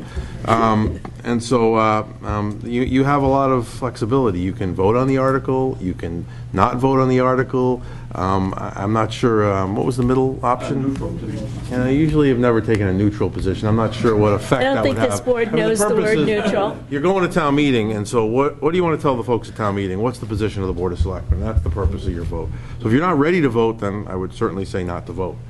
But if you are ready to vote, yea or nay on the article, then you take your vote. Could we take a vote to say we agree on the concept? Or we could take a vote subject to this being vetted in the business community subsequent to this meeting. I mean, also you can give them instructions to go back. It is February 26th. The warrant will go to bed, to print in about 3 weeks. They have 3 weeks to do something if you so desire to direct them to do that. I don't know if there's enough time to do that, given, the issues facing the businesses too, and, that are dealing with the same issues that our residents are dealing with. Well, I'd also like to have advisory input on this one, too. I think we've laid out enough concerns and thoughts tonight that'll give advisory a pretty good start. Okay. So can you craft a motion? Well, I think in that case, then you'd just be deferring. You wouldn't be voting, it sounds like. Okay. I move that we defer the matter. Second. Any further discussion? All in favor? Aye. Aye. Thank you. Thank you very much. You're welcome. Thank you. Thank you for your time. Now we come to some easy ones. Roger, is this one yours, North and Station Street? Actually, this is, he's here in the room. He can help with us if we need. This is a little bit of a housekeeping type article. This is regarding the Station Street, 6 Station Street article.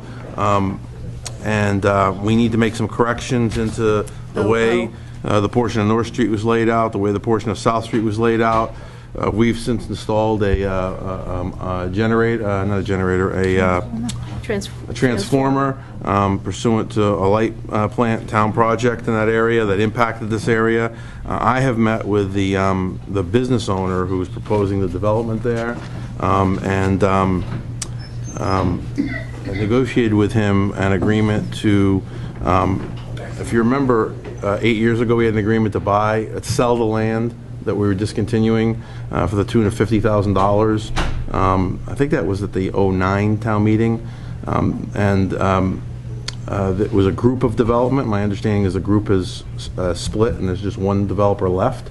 That's the gentleman who has met with us and asked for the board to consider the sum of $25,000 in exchange for this land, which is going to be a significantly less piece of land than was originally given to him. He's going to have to reduce the size of his building because of the transformer, and he's going to have to go through the entire permitting process again. This is the settled glass property that we're talking about. So. Permit lapsed. Correct. And he's prepared to do that. Okay. So, I mean, to me, I would recommend to the board, to continue with the articles, the second article, PP, speaks to the minimum of $1 and other terms and conditions that are allowed to you. I'm advising you that I've met with the individual, and he has offered $25,000 for that discontinuance, which I would recommend to you. Now, is the area going to change at all the hard work that Roger did like years ago? Because that was a nice... Not measurably, not measurably, but part of the building is going to have to change. The way the building was originally designed will have to change, and it'll have to go through the normal permitting process. I can't tell you how it'll change. Oh, I don't. Because the owner doesn't know how it'll change. Okay, no, that's not the area I mean. The sidewalk and the roadway, is that going to change any? My understanding is it's not going to change. Because that's really nice. It's the property that is not in good shape. Gentlemen? Paul, do you have any questions? Yeah, I'm just trying to understand where these articles came from. So this is the 6 Station Street property, the settled glass property right downtown, and they've been trying to develop that property for, well, I don't know. It was like that when I got here 20 years ago, so I guess since then, if not longer. There was a development agreement between the Board of Selectmen and the property owners, and I want to say 2008 or 9, went to town meeting. The town agreed to discontinue a portion of North Street to allow them to move the sidewalk, and a portion of Station Street to do similar, to allow them to develop the building and the concept they wanted, and they were going to pay us $50,000 for that.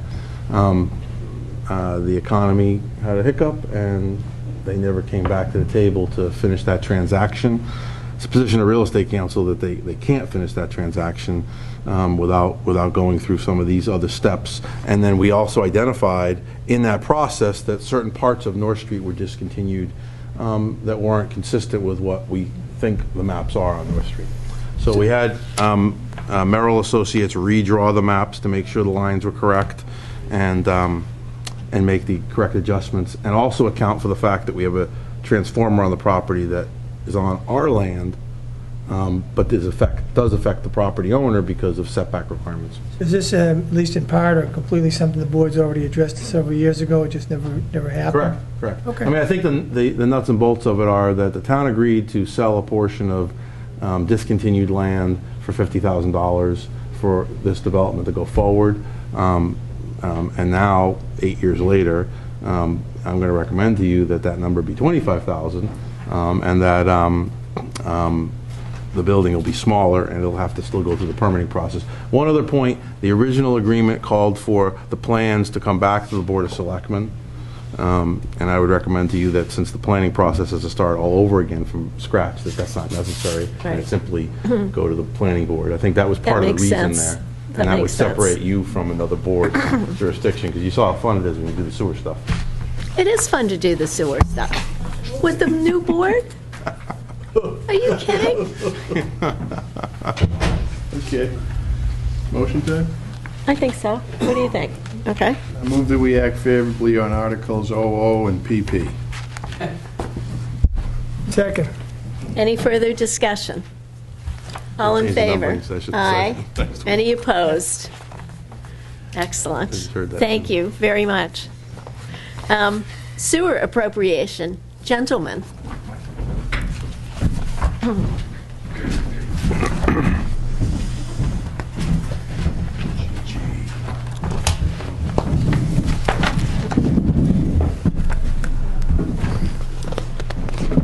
It has been fun, Irma.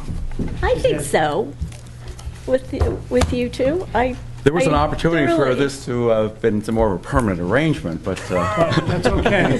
We're in good shape. I don't want to hear the... No, it's working out well, and I think the gentleman who was appointed, you're going to be very, very pleased with him. I'm sure Kirk is also. Already happened. Yeah, we've already had a great interaction. We're ready to go. Yep. What's up? Excellent. Can you explain this to us? Mr. Chairman, this is a sewer appropriation bylaw which goes through and identifies the process in which the town would assess any request for additional sewering of properties within Hingham. This bylaw has been in effect since at least 1983. And it involves a number of components. Well, it did involve a number of components where the Board of Health would have some involvement, the Sewer Commission would have some involvement, and then there would also be a betterment component in which the advisory committee would be able to have this information and dispel it to town meeting in order to make an informed decision about whether we're going to do this. One of the things that happened from the 1983 bylaw, the two components, the Board of Health component, in which we would do a needs analysis, which mirrors the state statute, which requires that. That was approved by town meeting, voted upon. It never made it to the Massachusetts Attorney General for his or her, it must have been him, review. And so it was never incorporated within the bylaw from 1983. It's a glaring omission.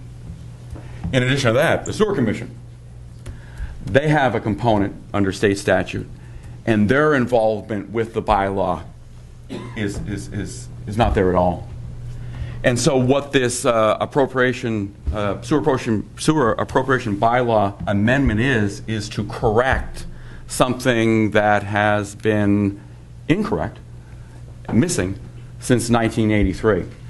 So when you look at the language in front of you for the corrective language, the part that addresses the Board of Health's responsibility, again, it mirrors statute, Chapter 83, and it comes verbatim from the bylaw that was voted on at the 1983 town meeting.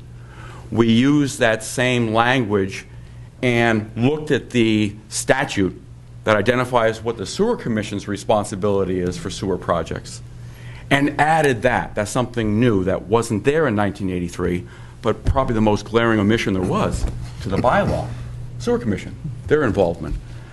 And so we're providing that to the town for consideration this spring. I've spoken from the Board of Health perspective, and I'm going to let my friend Bob speak from the Sewer Commission's perspective. Thank you. We supported this because in order for us to go forward in the future with the wastewater plan that we're just about all done with, and it has been filed with the DEP prior to my arrival on the board. There is one exception. The DEP is questioning Section 5, very minimal, and I found that out today, and I had spoken with Roger today, and we're going to try to meet with them to clean that up, and then that particular wastewater management plan will be approved. And it's somewhat restrictive, the wastewater treatment plant, water plant, sewage plant. It's somewhat restrictive because it identifies the areas of concern, okay, in the Part 1. And so we have to live with that for now. But as we had previously discussed, it's a living document. It's meant to be changed. It's meant to be utilized to change along with your planning and zoning, especially in South Hingham, where there's a lot of unknowns up there at the time, and we're going to have to use the latest and greatest information that's in there to start calculating a lot of things, one of which is how much the easement is going to be based on the estimated cost of pipeline and treatment plants. It's a significant number. There's a number of suggestions, and our next meeting we're going to be charging ahead with open discussion about the betterment plan.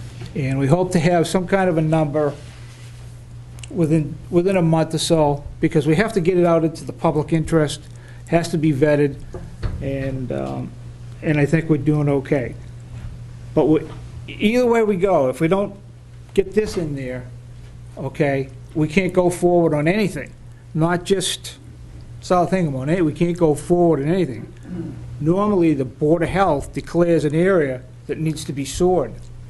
They send us a letter, they charge us with this, and then we go to Chapter 83 and follow the betterment prescription for getting the sewer installed, at least designed, and try to get the town meeting to appropriate the funds. I think, and I'm not an expert, I'm not a lawyer, but I think this document really needs to go forward, or we're going to be in more trouble. We're going to have more difficulty, more cost to develop the sewer in the town.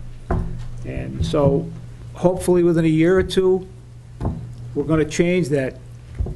Okay, we're going to change that because first of all, it omits areas that are in need, not in want, but some areas that are in need are not listed in it, okay? So we have to have the basis of this sewer appropriation bylaw to go forward. Otherwise, we're stuck in second gear for the next 2 years or so. Just to echo with Bob, and I'll be quiet in just a second. Again, the previous bylaw in 83 had identified the Board of Health's responsibility, but it was silent on the Sewer Commission's responsibility. And what Bob is bringing up is that he's required, his board, to put together a comprehensive master wastewater plan. So that way the town knows that this has been studied. So when it comes to town meeting, we know what it's going to cost, we know what it entails, and it's been vetted. That has never been done before, from my knowledge, on the years that I've been here in town. And this is why we just follow state statute with this. And that wasn't done in the past. That's right. And also the Section 6 of that is policy procedure, which Weston and Sampson are working on now, at least for the South Hingham Sewer District. We already have in place the Hingham Sewer District and the Ware River Sewer District. Council did advise us last year on the Ware River Sewer District, clean up a couple of little things, and we'll be fine. So we're working on all of these things, but we need this go-forward document. Just to clarify for the board, though, the board is not opining tonight on the comprehensive wastewater management plan. That's under the jurisdiction of the sewer commission. They're working on that separately. You're just simply considering to amend the general bylaws to really, in a sense, correct the omission on the part of the town to not file with the Attorney General and get a duly adopted, approved bylaw, essentially this bylaw that was approved by the 1983 town meeting. We have spoken to the Attorney General's office pursuant to this issue, and they will not approve the 1983 article because the town clerk who submitted the article is no longer with us. And that person will be the only person that could testify that the article was actually passed through town meeting. So they've asked us to start all over again, and that's essentially what these guys have done here. Now, first, I want to thank you two for working so well together, and the two boards. It's great, and it's also great working with both of you. Thank you. I know the history of this because I was there when we found out not everything got sent. So thank you for moving forward to rectify that. So I'll open it to Paul and Paul. Thank you. If there's an area in town that's not included within this plan that needs emergency sewer treatment, is that something that's still viable? Or do you need town meeting approval to open that up and include that? Okay, if we get a recommendation in a letter to go forward from the Board of Health, okay, and it's not on the list in that plan, then we're going to have to revise that portion of it first, okay?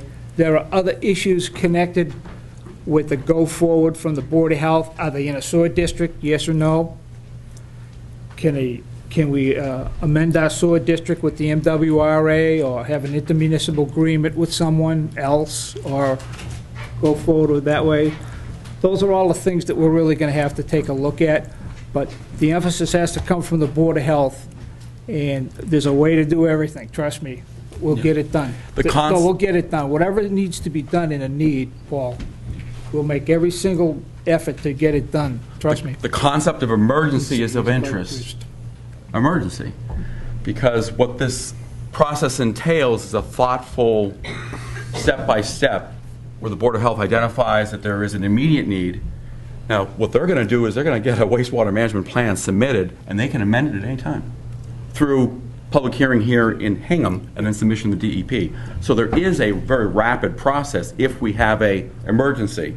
But the idea with this is to study, which we've done, every part of the town so we know where potential problems are going to be coming up. And we've identified a couple of those. We've actually been talking about that. Beyond what you would be submitting to the state for the current comprehensive master wastewater plan. Well, has this been signed off by, have you had this run by council? Okay.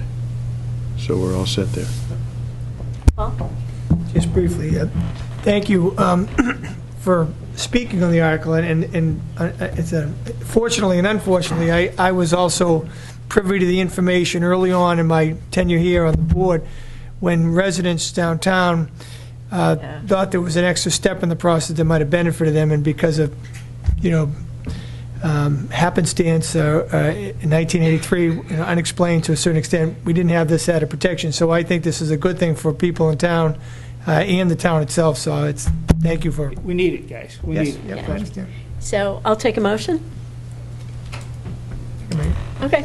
Gotta find it. Just move favorably. GG. Move favorably on Article GG. Second.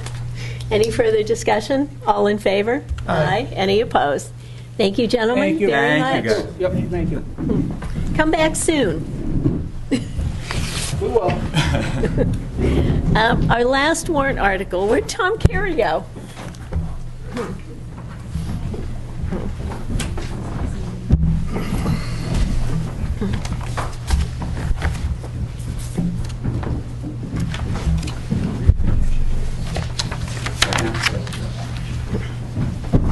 And there's a new version.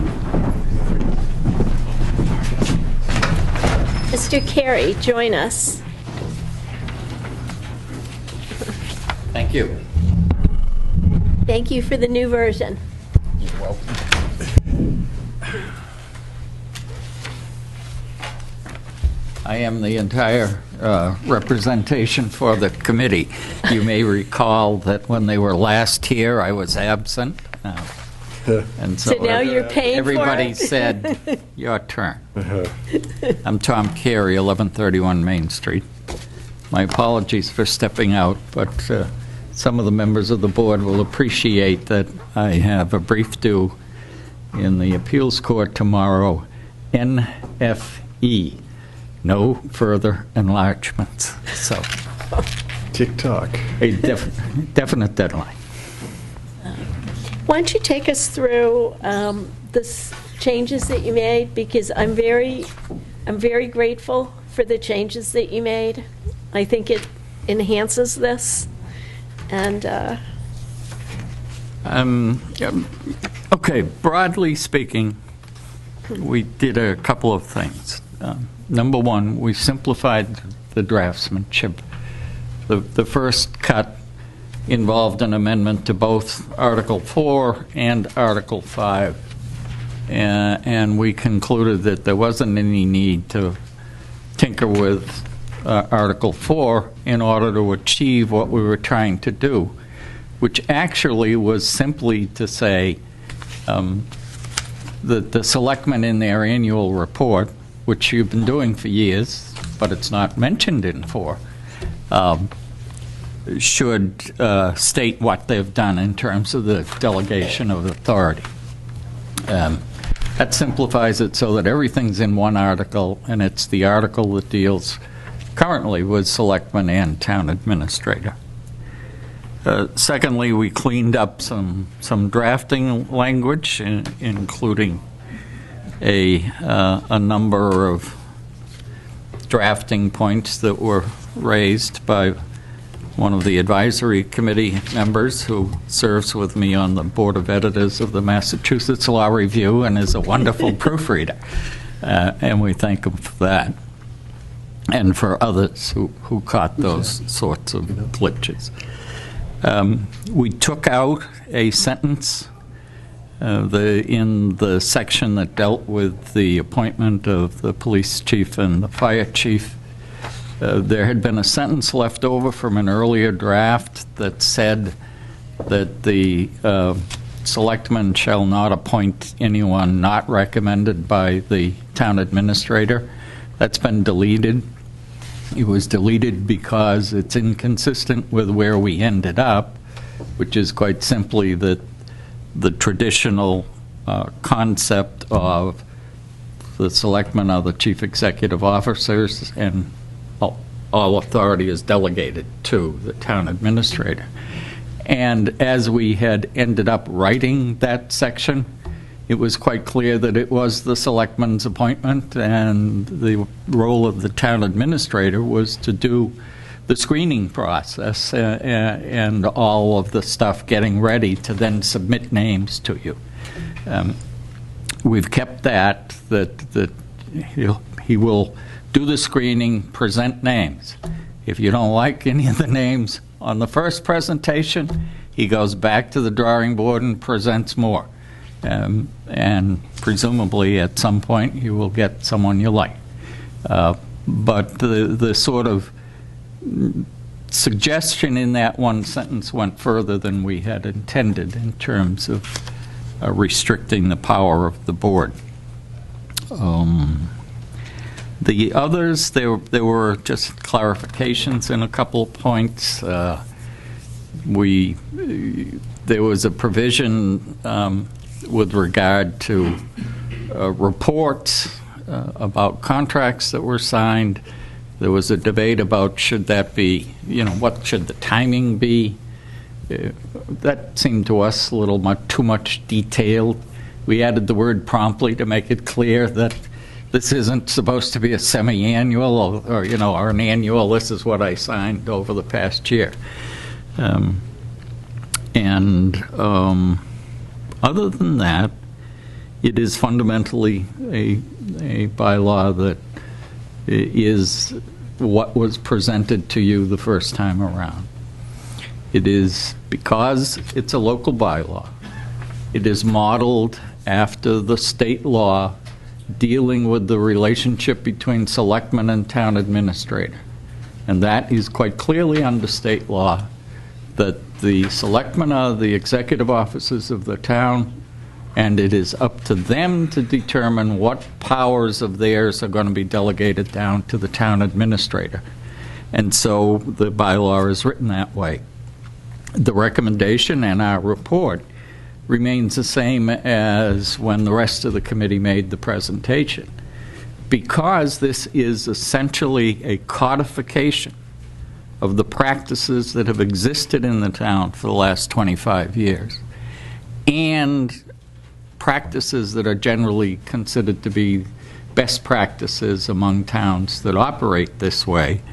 We fully expect the bulk of the description of authority of the town administrator will in fact be delegated by the Board of Selectmen. But if you don't want to, you don't have to. What you do have to do is tell us what you're doing. That, as you know, was in an earlier recommendation of one or two groups that looked at it. It makes sense. You report on everything else. You take your votes in public meetings. So we don't think that that in any way restricts the authority of the board.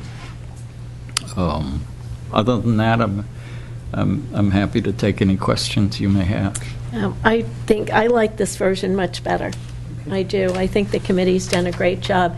The one thing that I don't think came out last time is that you all did look at best practices in a significant number of towns to look for consistency, which Yes, I think is great. we And I did. think we got so into this, we missed that piece of it.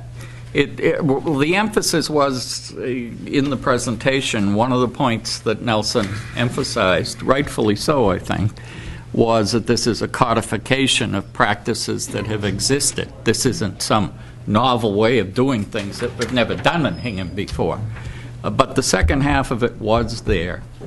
We have, when we get time, we have this great big thick pile of stuff involving all of the research that the committee did, quite a number of communities, materials from the Mass Municipal Association, other reports, and all of that, which we have collated and which we will file with you as a supplement to the report at some time. And it will be there for people to refer to if and when the town wants to revisit the issue. Tom, how do you see changes being made to this? Well, right now it's a general bylaw of the town, so it can be amended by any bylaw proposal by town meeting. The other avenue, as Nelson outlined, generally speaking, if a town wants to move at all from this model under that particular provision of state law, everything to the selectmen, they just delegate what they feel like. If you want to move to more independent professional administration, which is an important thing for the town to consider, and Nelson mentioned two reasons why that can be significant as we go forward. One is to attract proper professionals if and when the position becomes vacant. And the second is to help ensure that we keep our AAA bond rating, which frankly, of the other communities that have it, all but two have some form of either town manager or a strong town administrator arrangement in there. The process to do anything different is two choices under state law. One is a charter, complicated, political, gets into a lot of difficulties, kind of like proposing to amend the Constitution because you don't like one little thing about it. The other is that a town may, through its town meeting, its legislative body, authorize the selectmen to petition the legislature to pass a special act. Now, that sounds a little bit like, why would we want to go to Beacon Hill for anything? But the fact of the matter is that it's part of the Home Rule Amendment that was adopted in the Constitution in the 1970s in order to afford more independence to a town and municipality to decide for itself what model it wants. That special act procedure has been used quite frequently by a number of communities to address this sort of specific issue of how does one structure a town administrator provision, how does one reach a balance between the need for political control and accountability and responsiveness to the community, while at the same time guaranteeing that you get the kind of professional management of the organization which people really have a right to expect, given the complexities of government today. So that's all awaits the will of the town in the future. We can do it when we want, if and when we want to.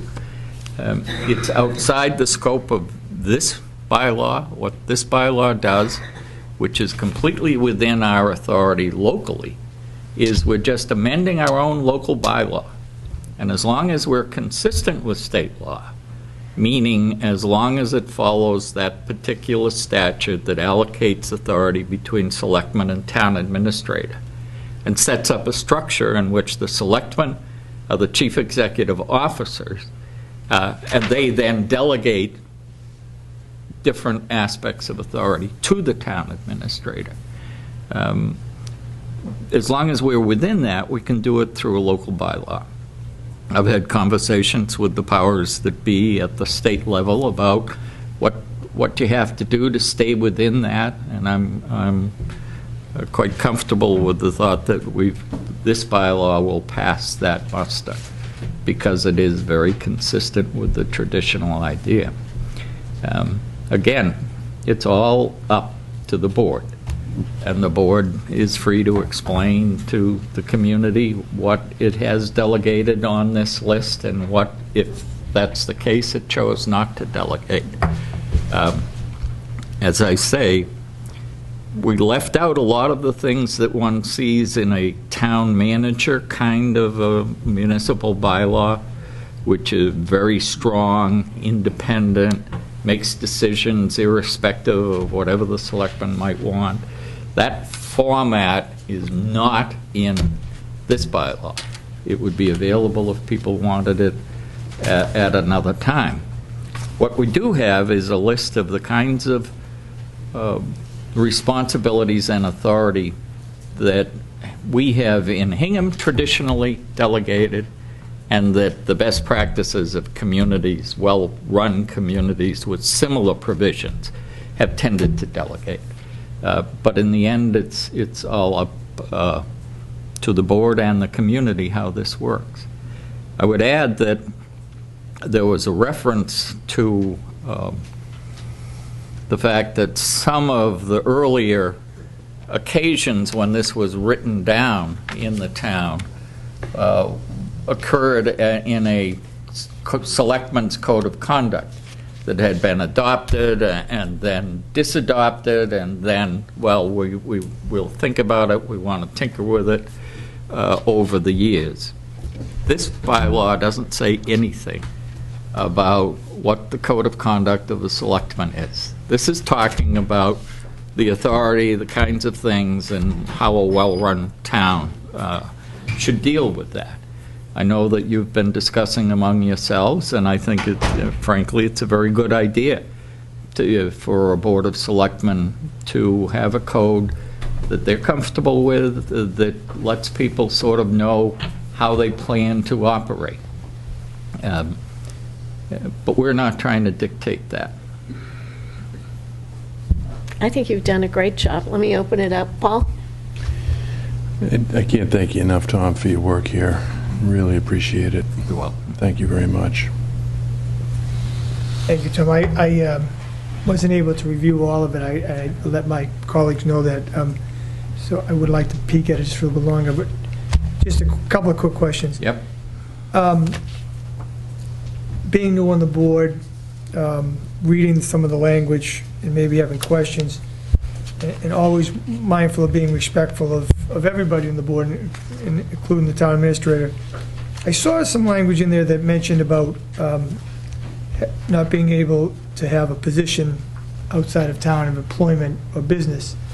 Is there some way that is affirmatively signed off on, or are we supposed to ask that question or not? I mean, I don't feel necessarily comfortable, you know, I don't want to ask too many questions of anybody, never mind my town administrator, but it mentions that I just didn't know how that was.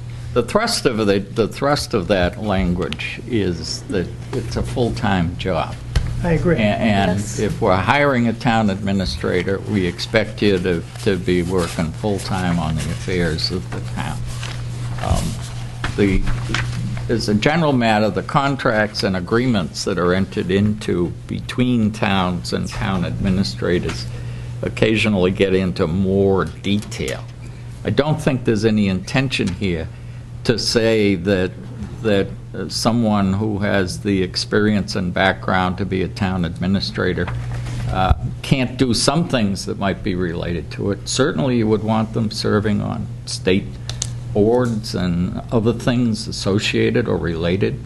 And if someone had a small consulting arrangement, I doubt that would cause a problem for you, unless it got to the point where it was interfering with the full attention to the duties. So what you're referring to is the language that...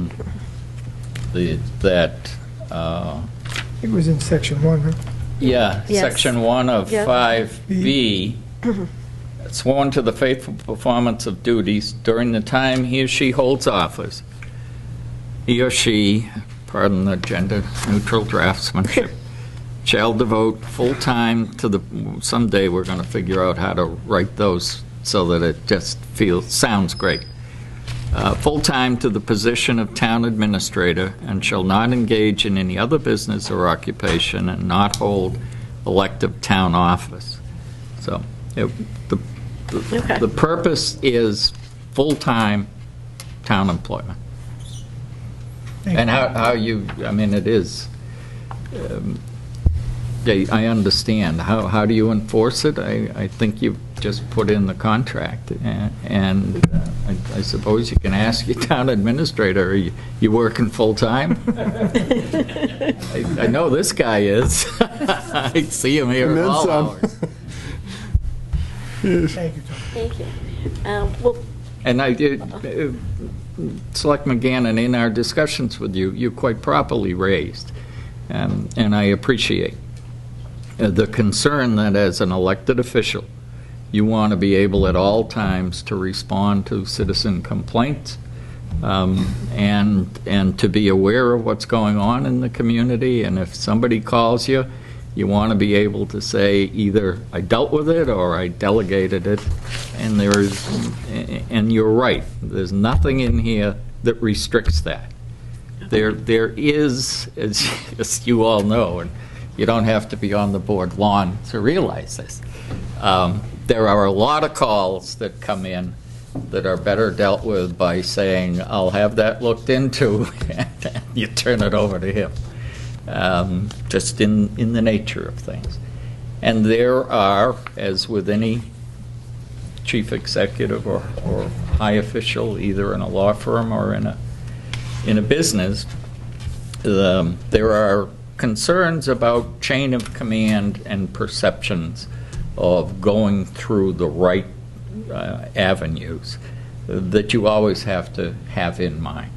But those are discretionary matters. They've been present for the last 25 years. Many of the selectmen, previous selectmen who testified, raised precisely the same issues, and it's just a judgment. It's one of those things that can't really write down in written form in a binding bylaw.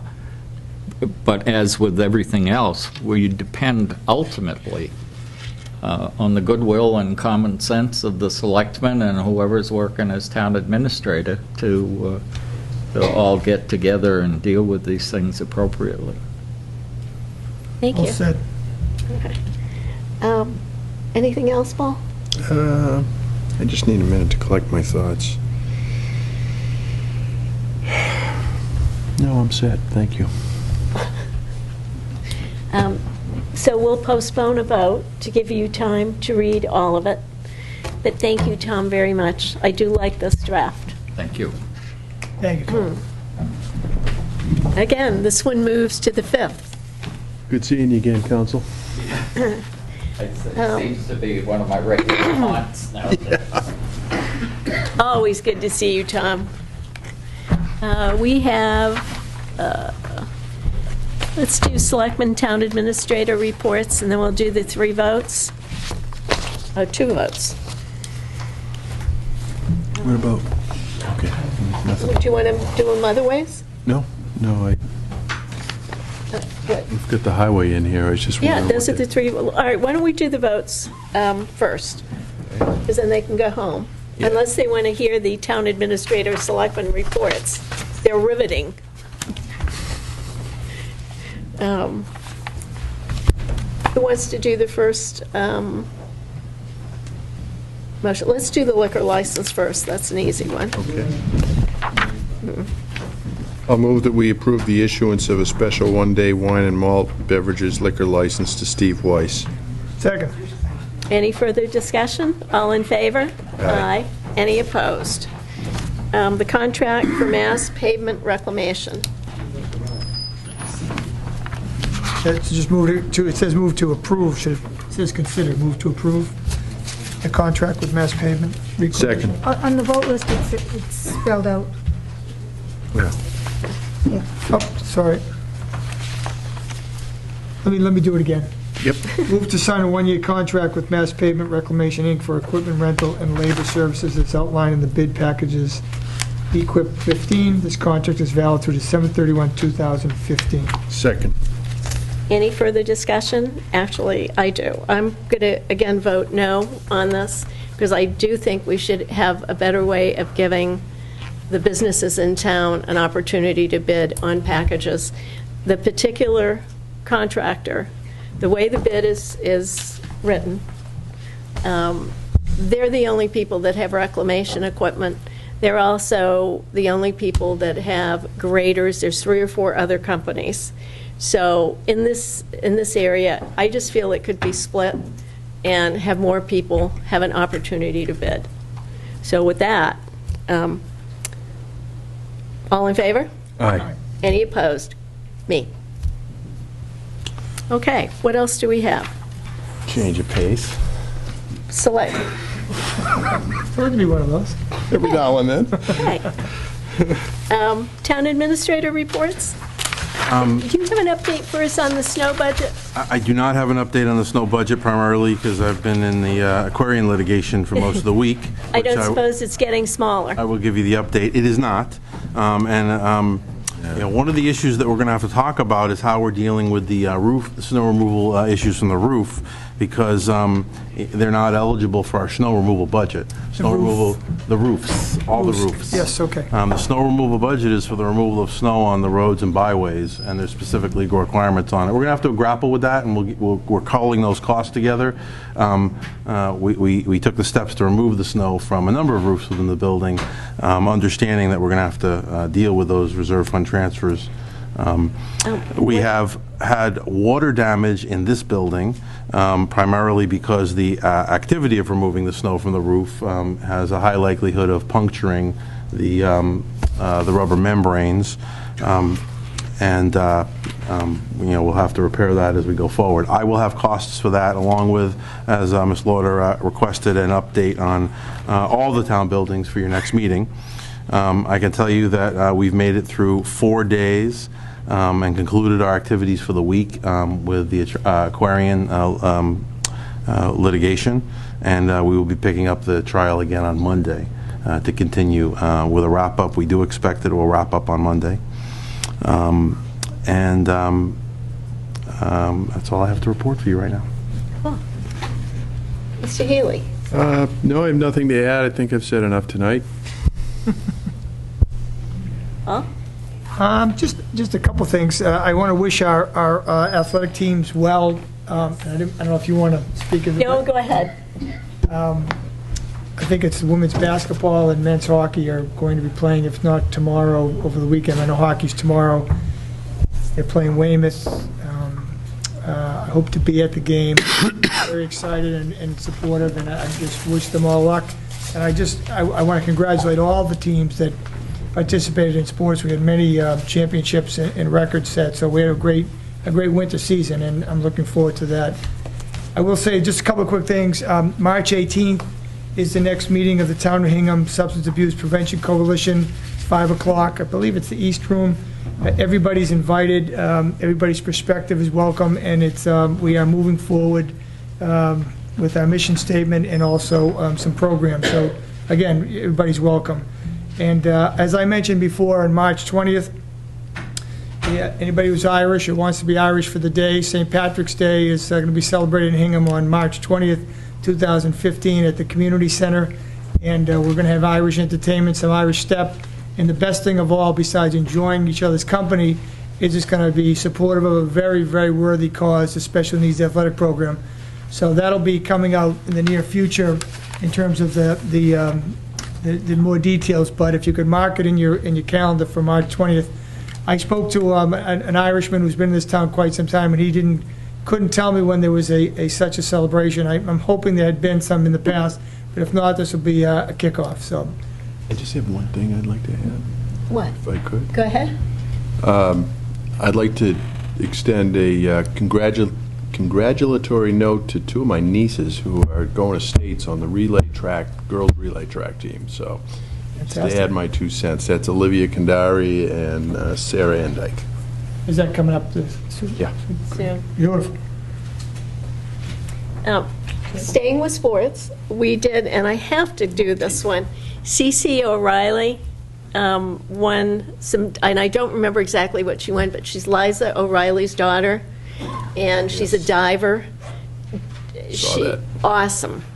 We have had, we could take 20 minutes for all the great things our sports teams have done. But I have to recognize CeCe because I remember her when she was born, which is really bad. Not that long ago. But great job by all of our young people. You done? I am. Okay. We have to thank, again, our first responders and especially the DPW for the work that they've been doing. And I want to recognize Mike Mullen. I don't think the man sleeps. They've really had a lot of challenges trying to keep our roads clear, trying to begin to clear the sidewalks. Our plows are not made to go through 6 and 8 foot piles of snow that have hardened, but I think they're doing an outstanding job. And a friend has asked me to recognize the fire department for helping her father sometime around Valentine's Day shovel out his heating vents. She could not get out of her driveway to get over there and was very, very worried, and the fire department took care of her. Also, the Hingham High football team, we have a great group of young people in this town.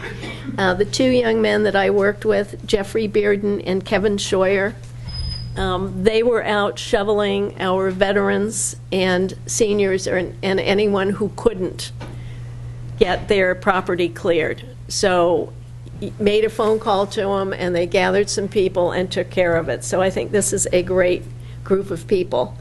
The Hingham Girl Scout House Board of Directors, and this is very special, very unusual to have one group nominated for 2 of the highest awards that the Girl Scouts of Eastern Mass give. They're nominated for the President's Award for their 2014 efforts to save the Hingham Girl Scout House, and then the Helen Starrow Heritage Award for contributing to the growth and strength of the Girl Scouts in Eastern Massachusetts through philanthropy and for their efforts to continue the great traditions of the Girl Scouts. And last but not least, so cross your fingers that they can bring both of those awards home. If you would put this up from our Hingham Merchants Association. The Boston Restaurant Group started something called Dig Out, Dine Out. And the restaurants in Hingham have picked that up, but they've also started a Shovel Out Shop Local. And Bob, can you pick that up off the, I guess not. Okay. There it is. Oh, yay. If you'll see, that's an upended shovel, and it's shovel out, shop local. So the downtown businesses are looking to collaborate and help each other through these unprecedented times, and they'd like to encourage all shoppers to shovel out of your house and shop local and go use our local restaurants and try and help our merchants. So we're asking you to do that. And I think that is absolutely fabulous. So hopefully you're going to see those outside of each of our merchants' shops. Excellent. Is that all? Is that all we have? We'll go. Okay. I recommend the board enter executive session to discuss strategy with respect to real estate negotiations, because discussion in open session may have a detrimental effect on the negotiating position of the town. The board has also invited 2 members of the advisory committee to be present at this session. The board will not resume open session this evening. Roll call vote. Aye. Aye. So good night, and we will see you, I believe, Wednesday, March 5th. Is it really March? And March 4th? Wednesday and Thursday of next week.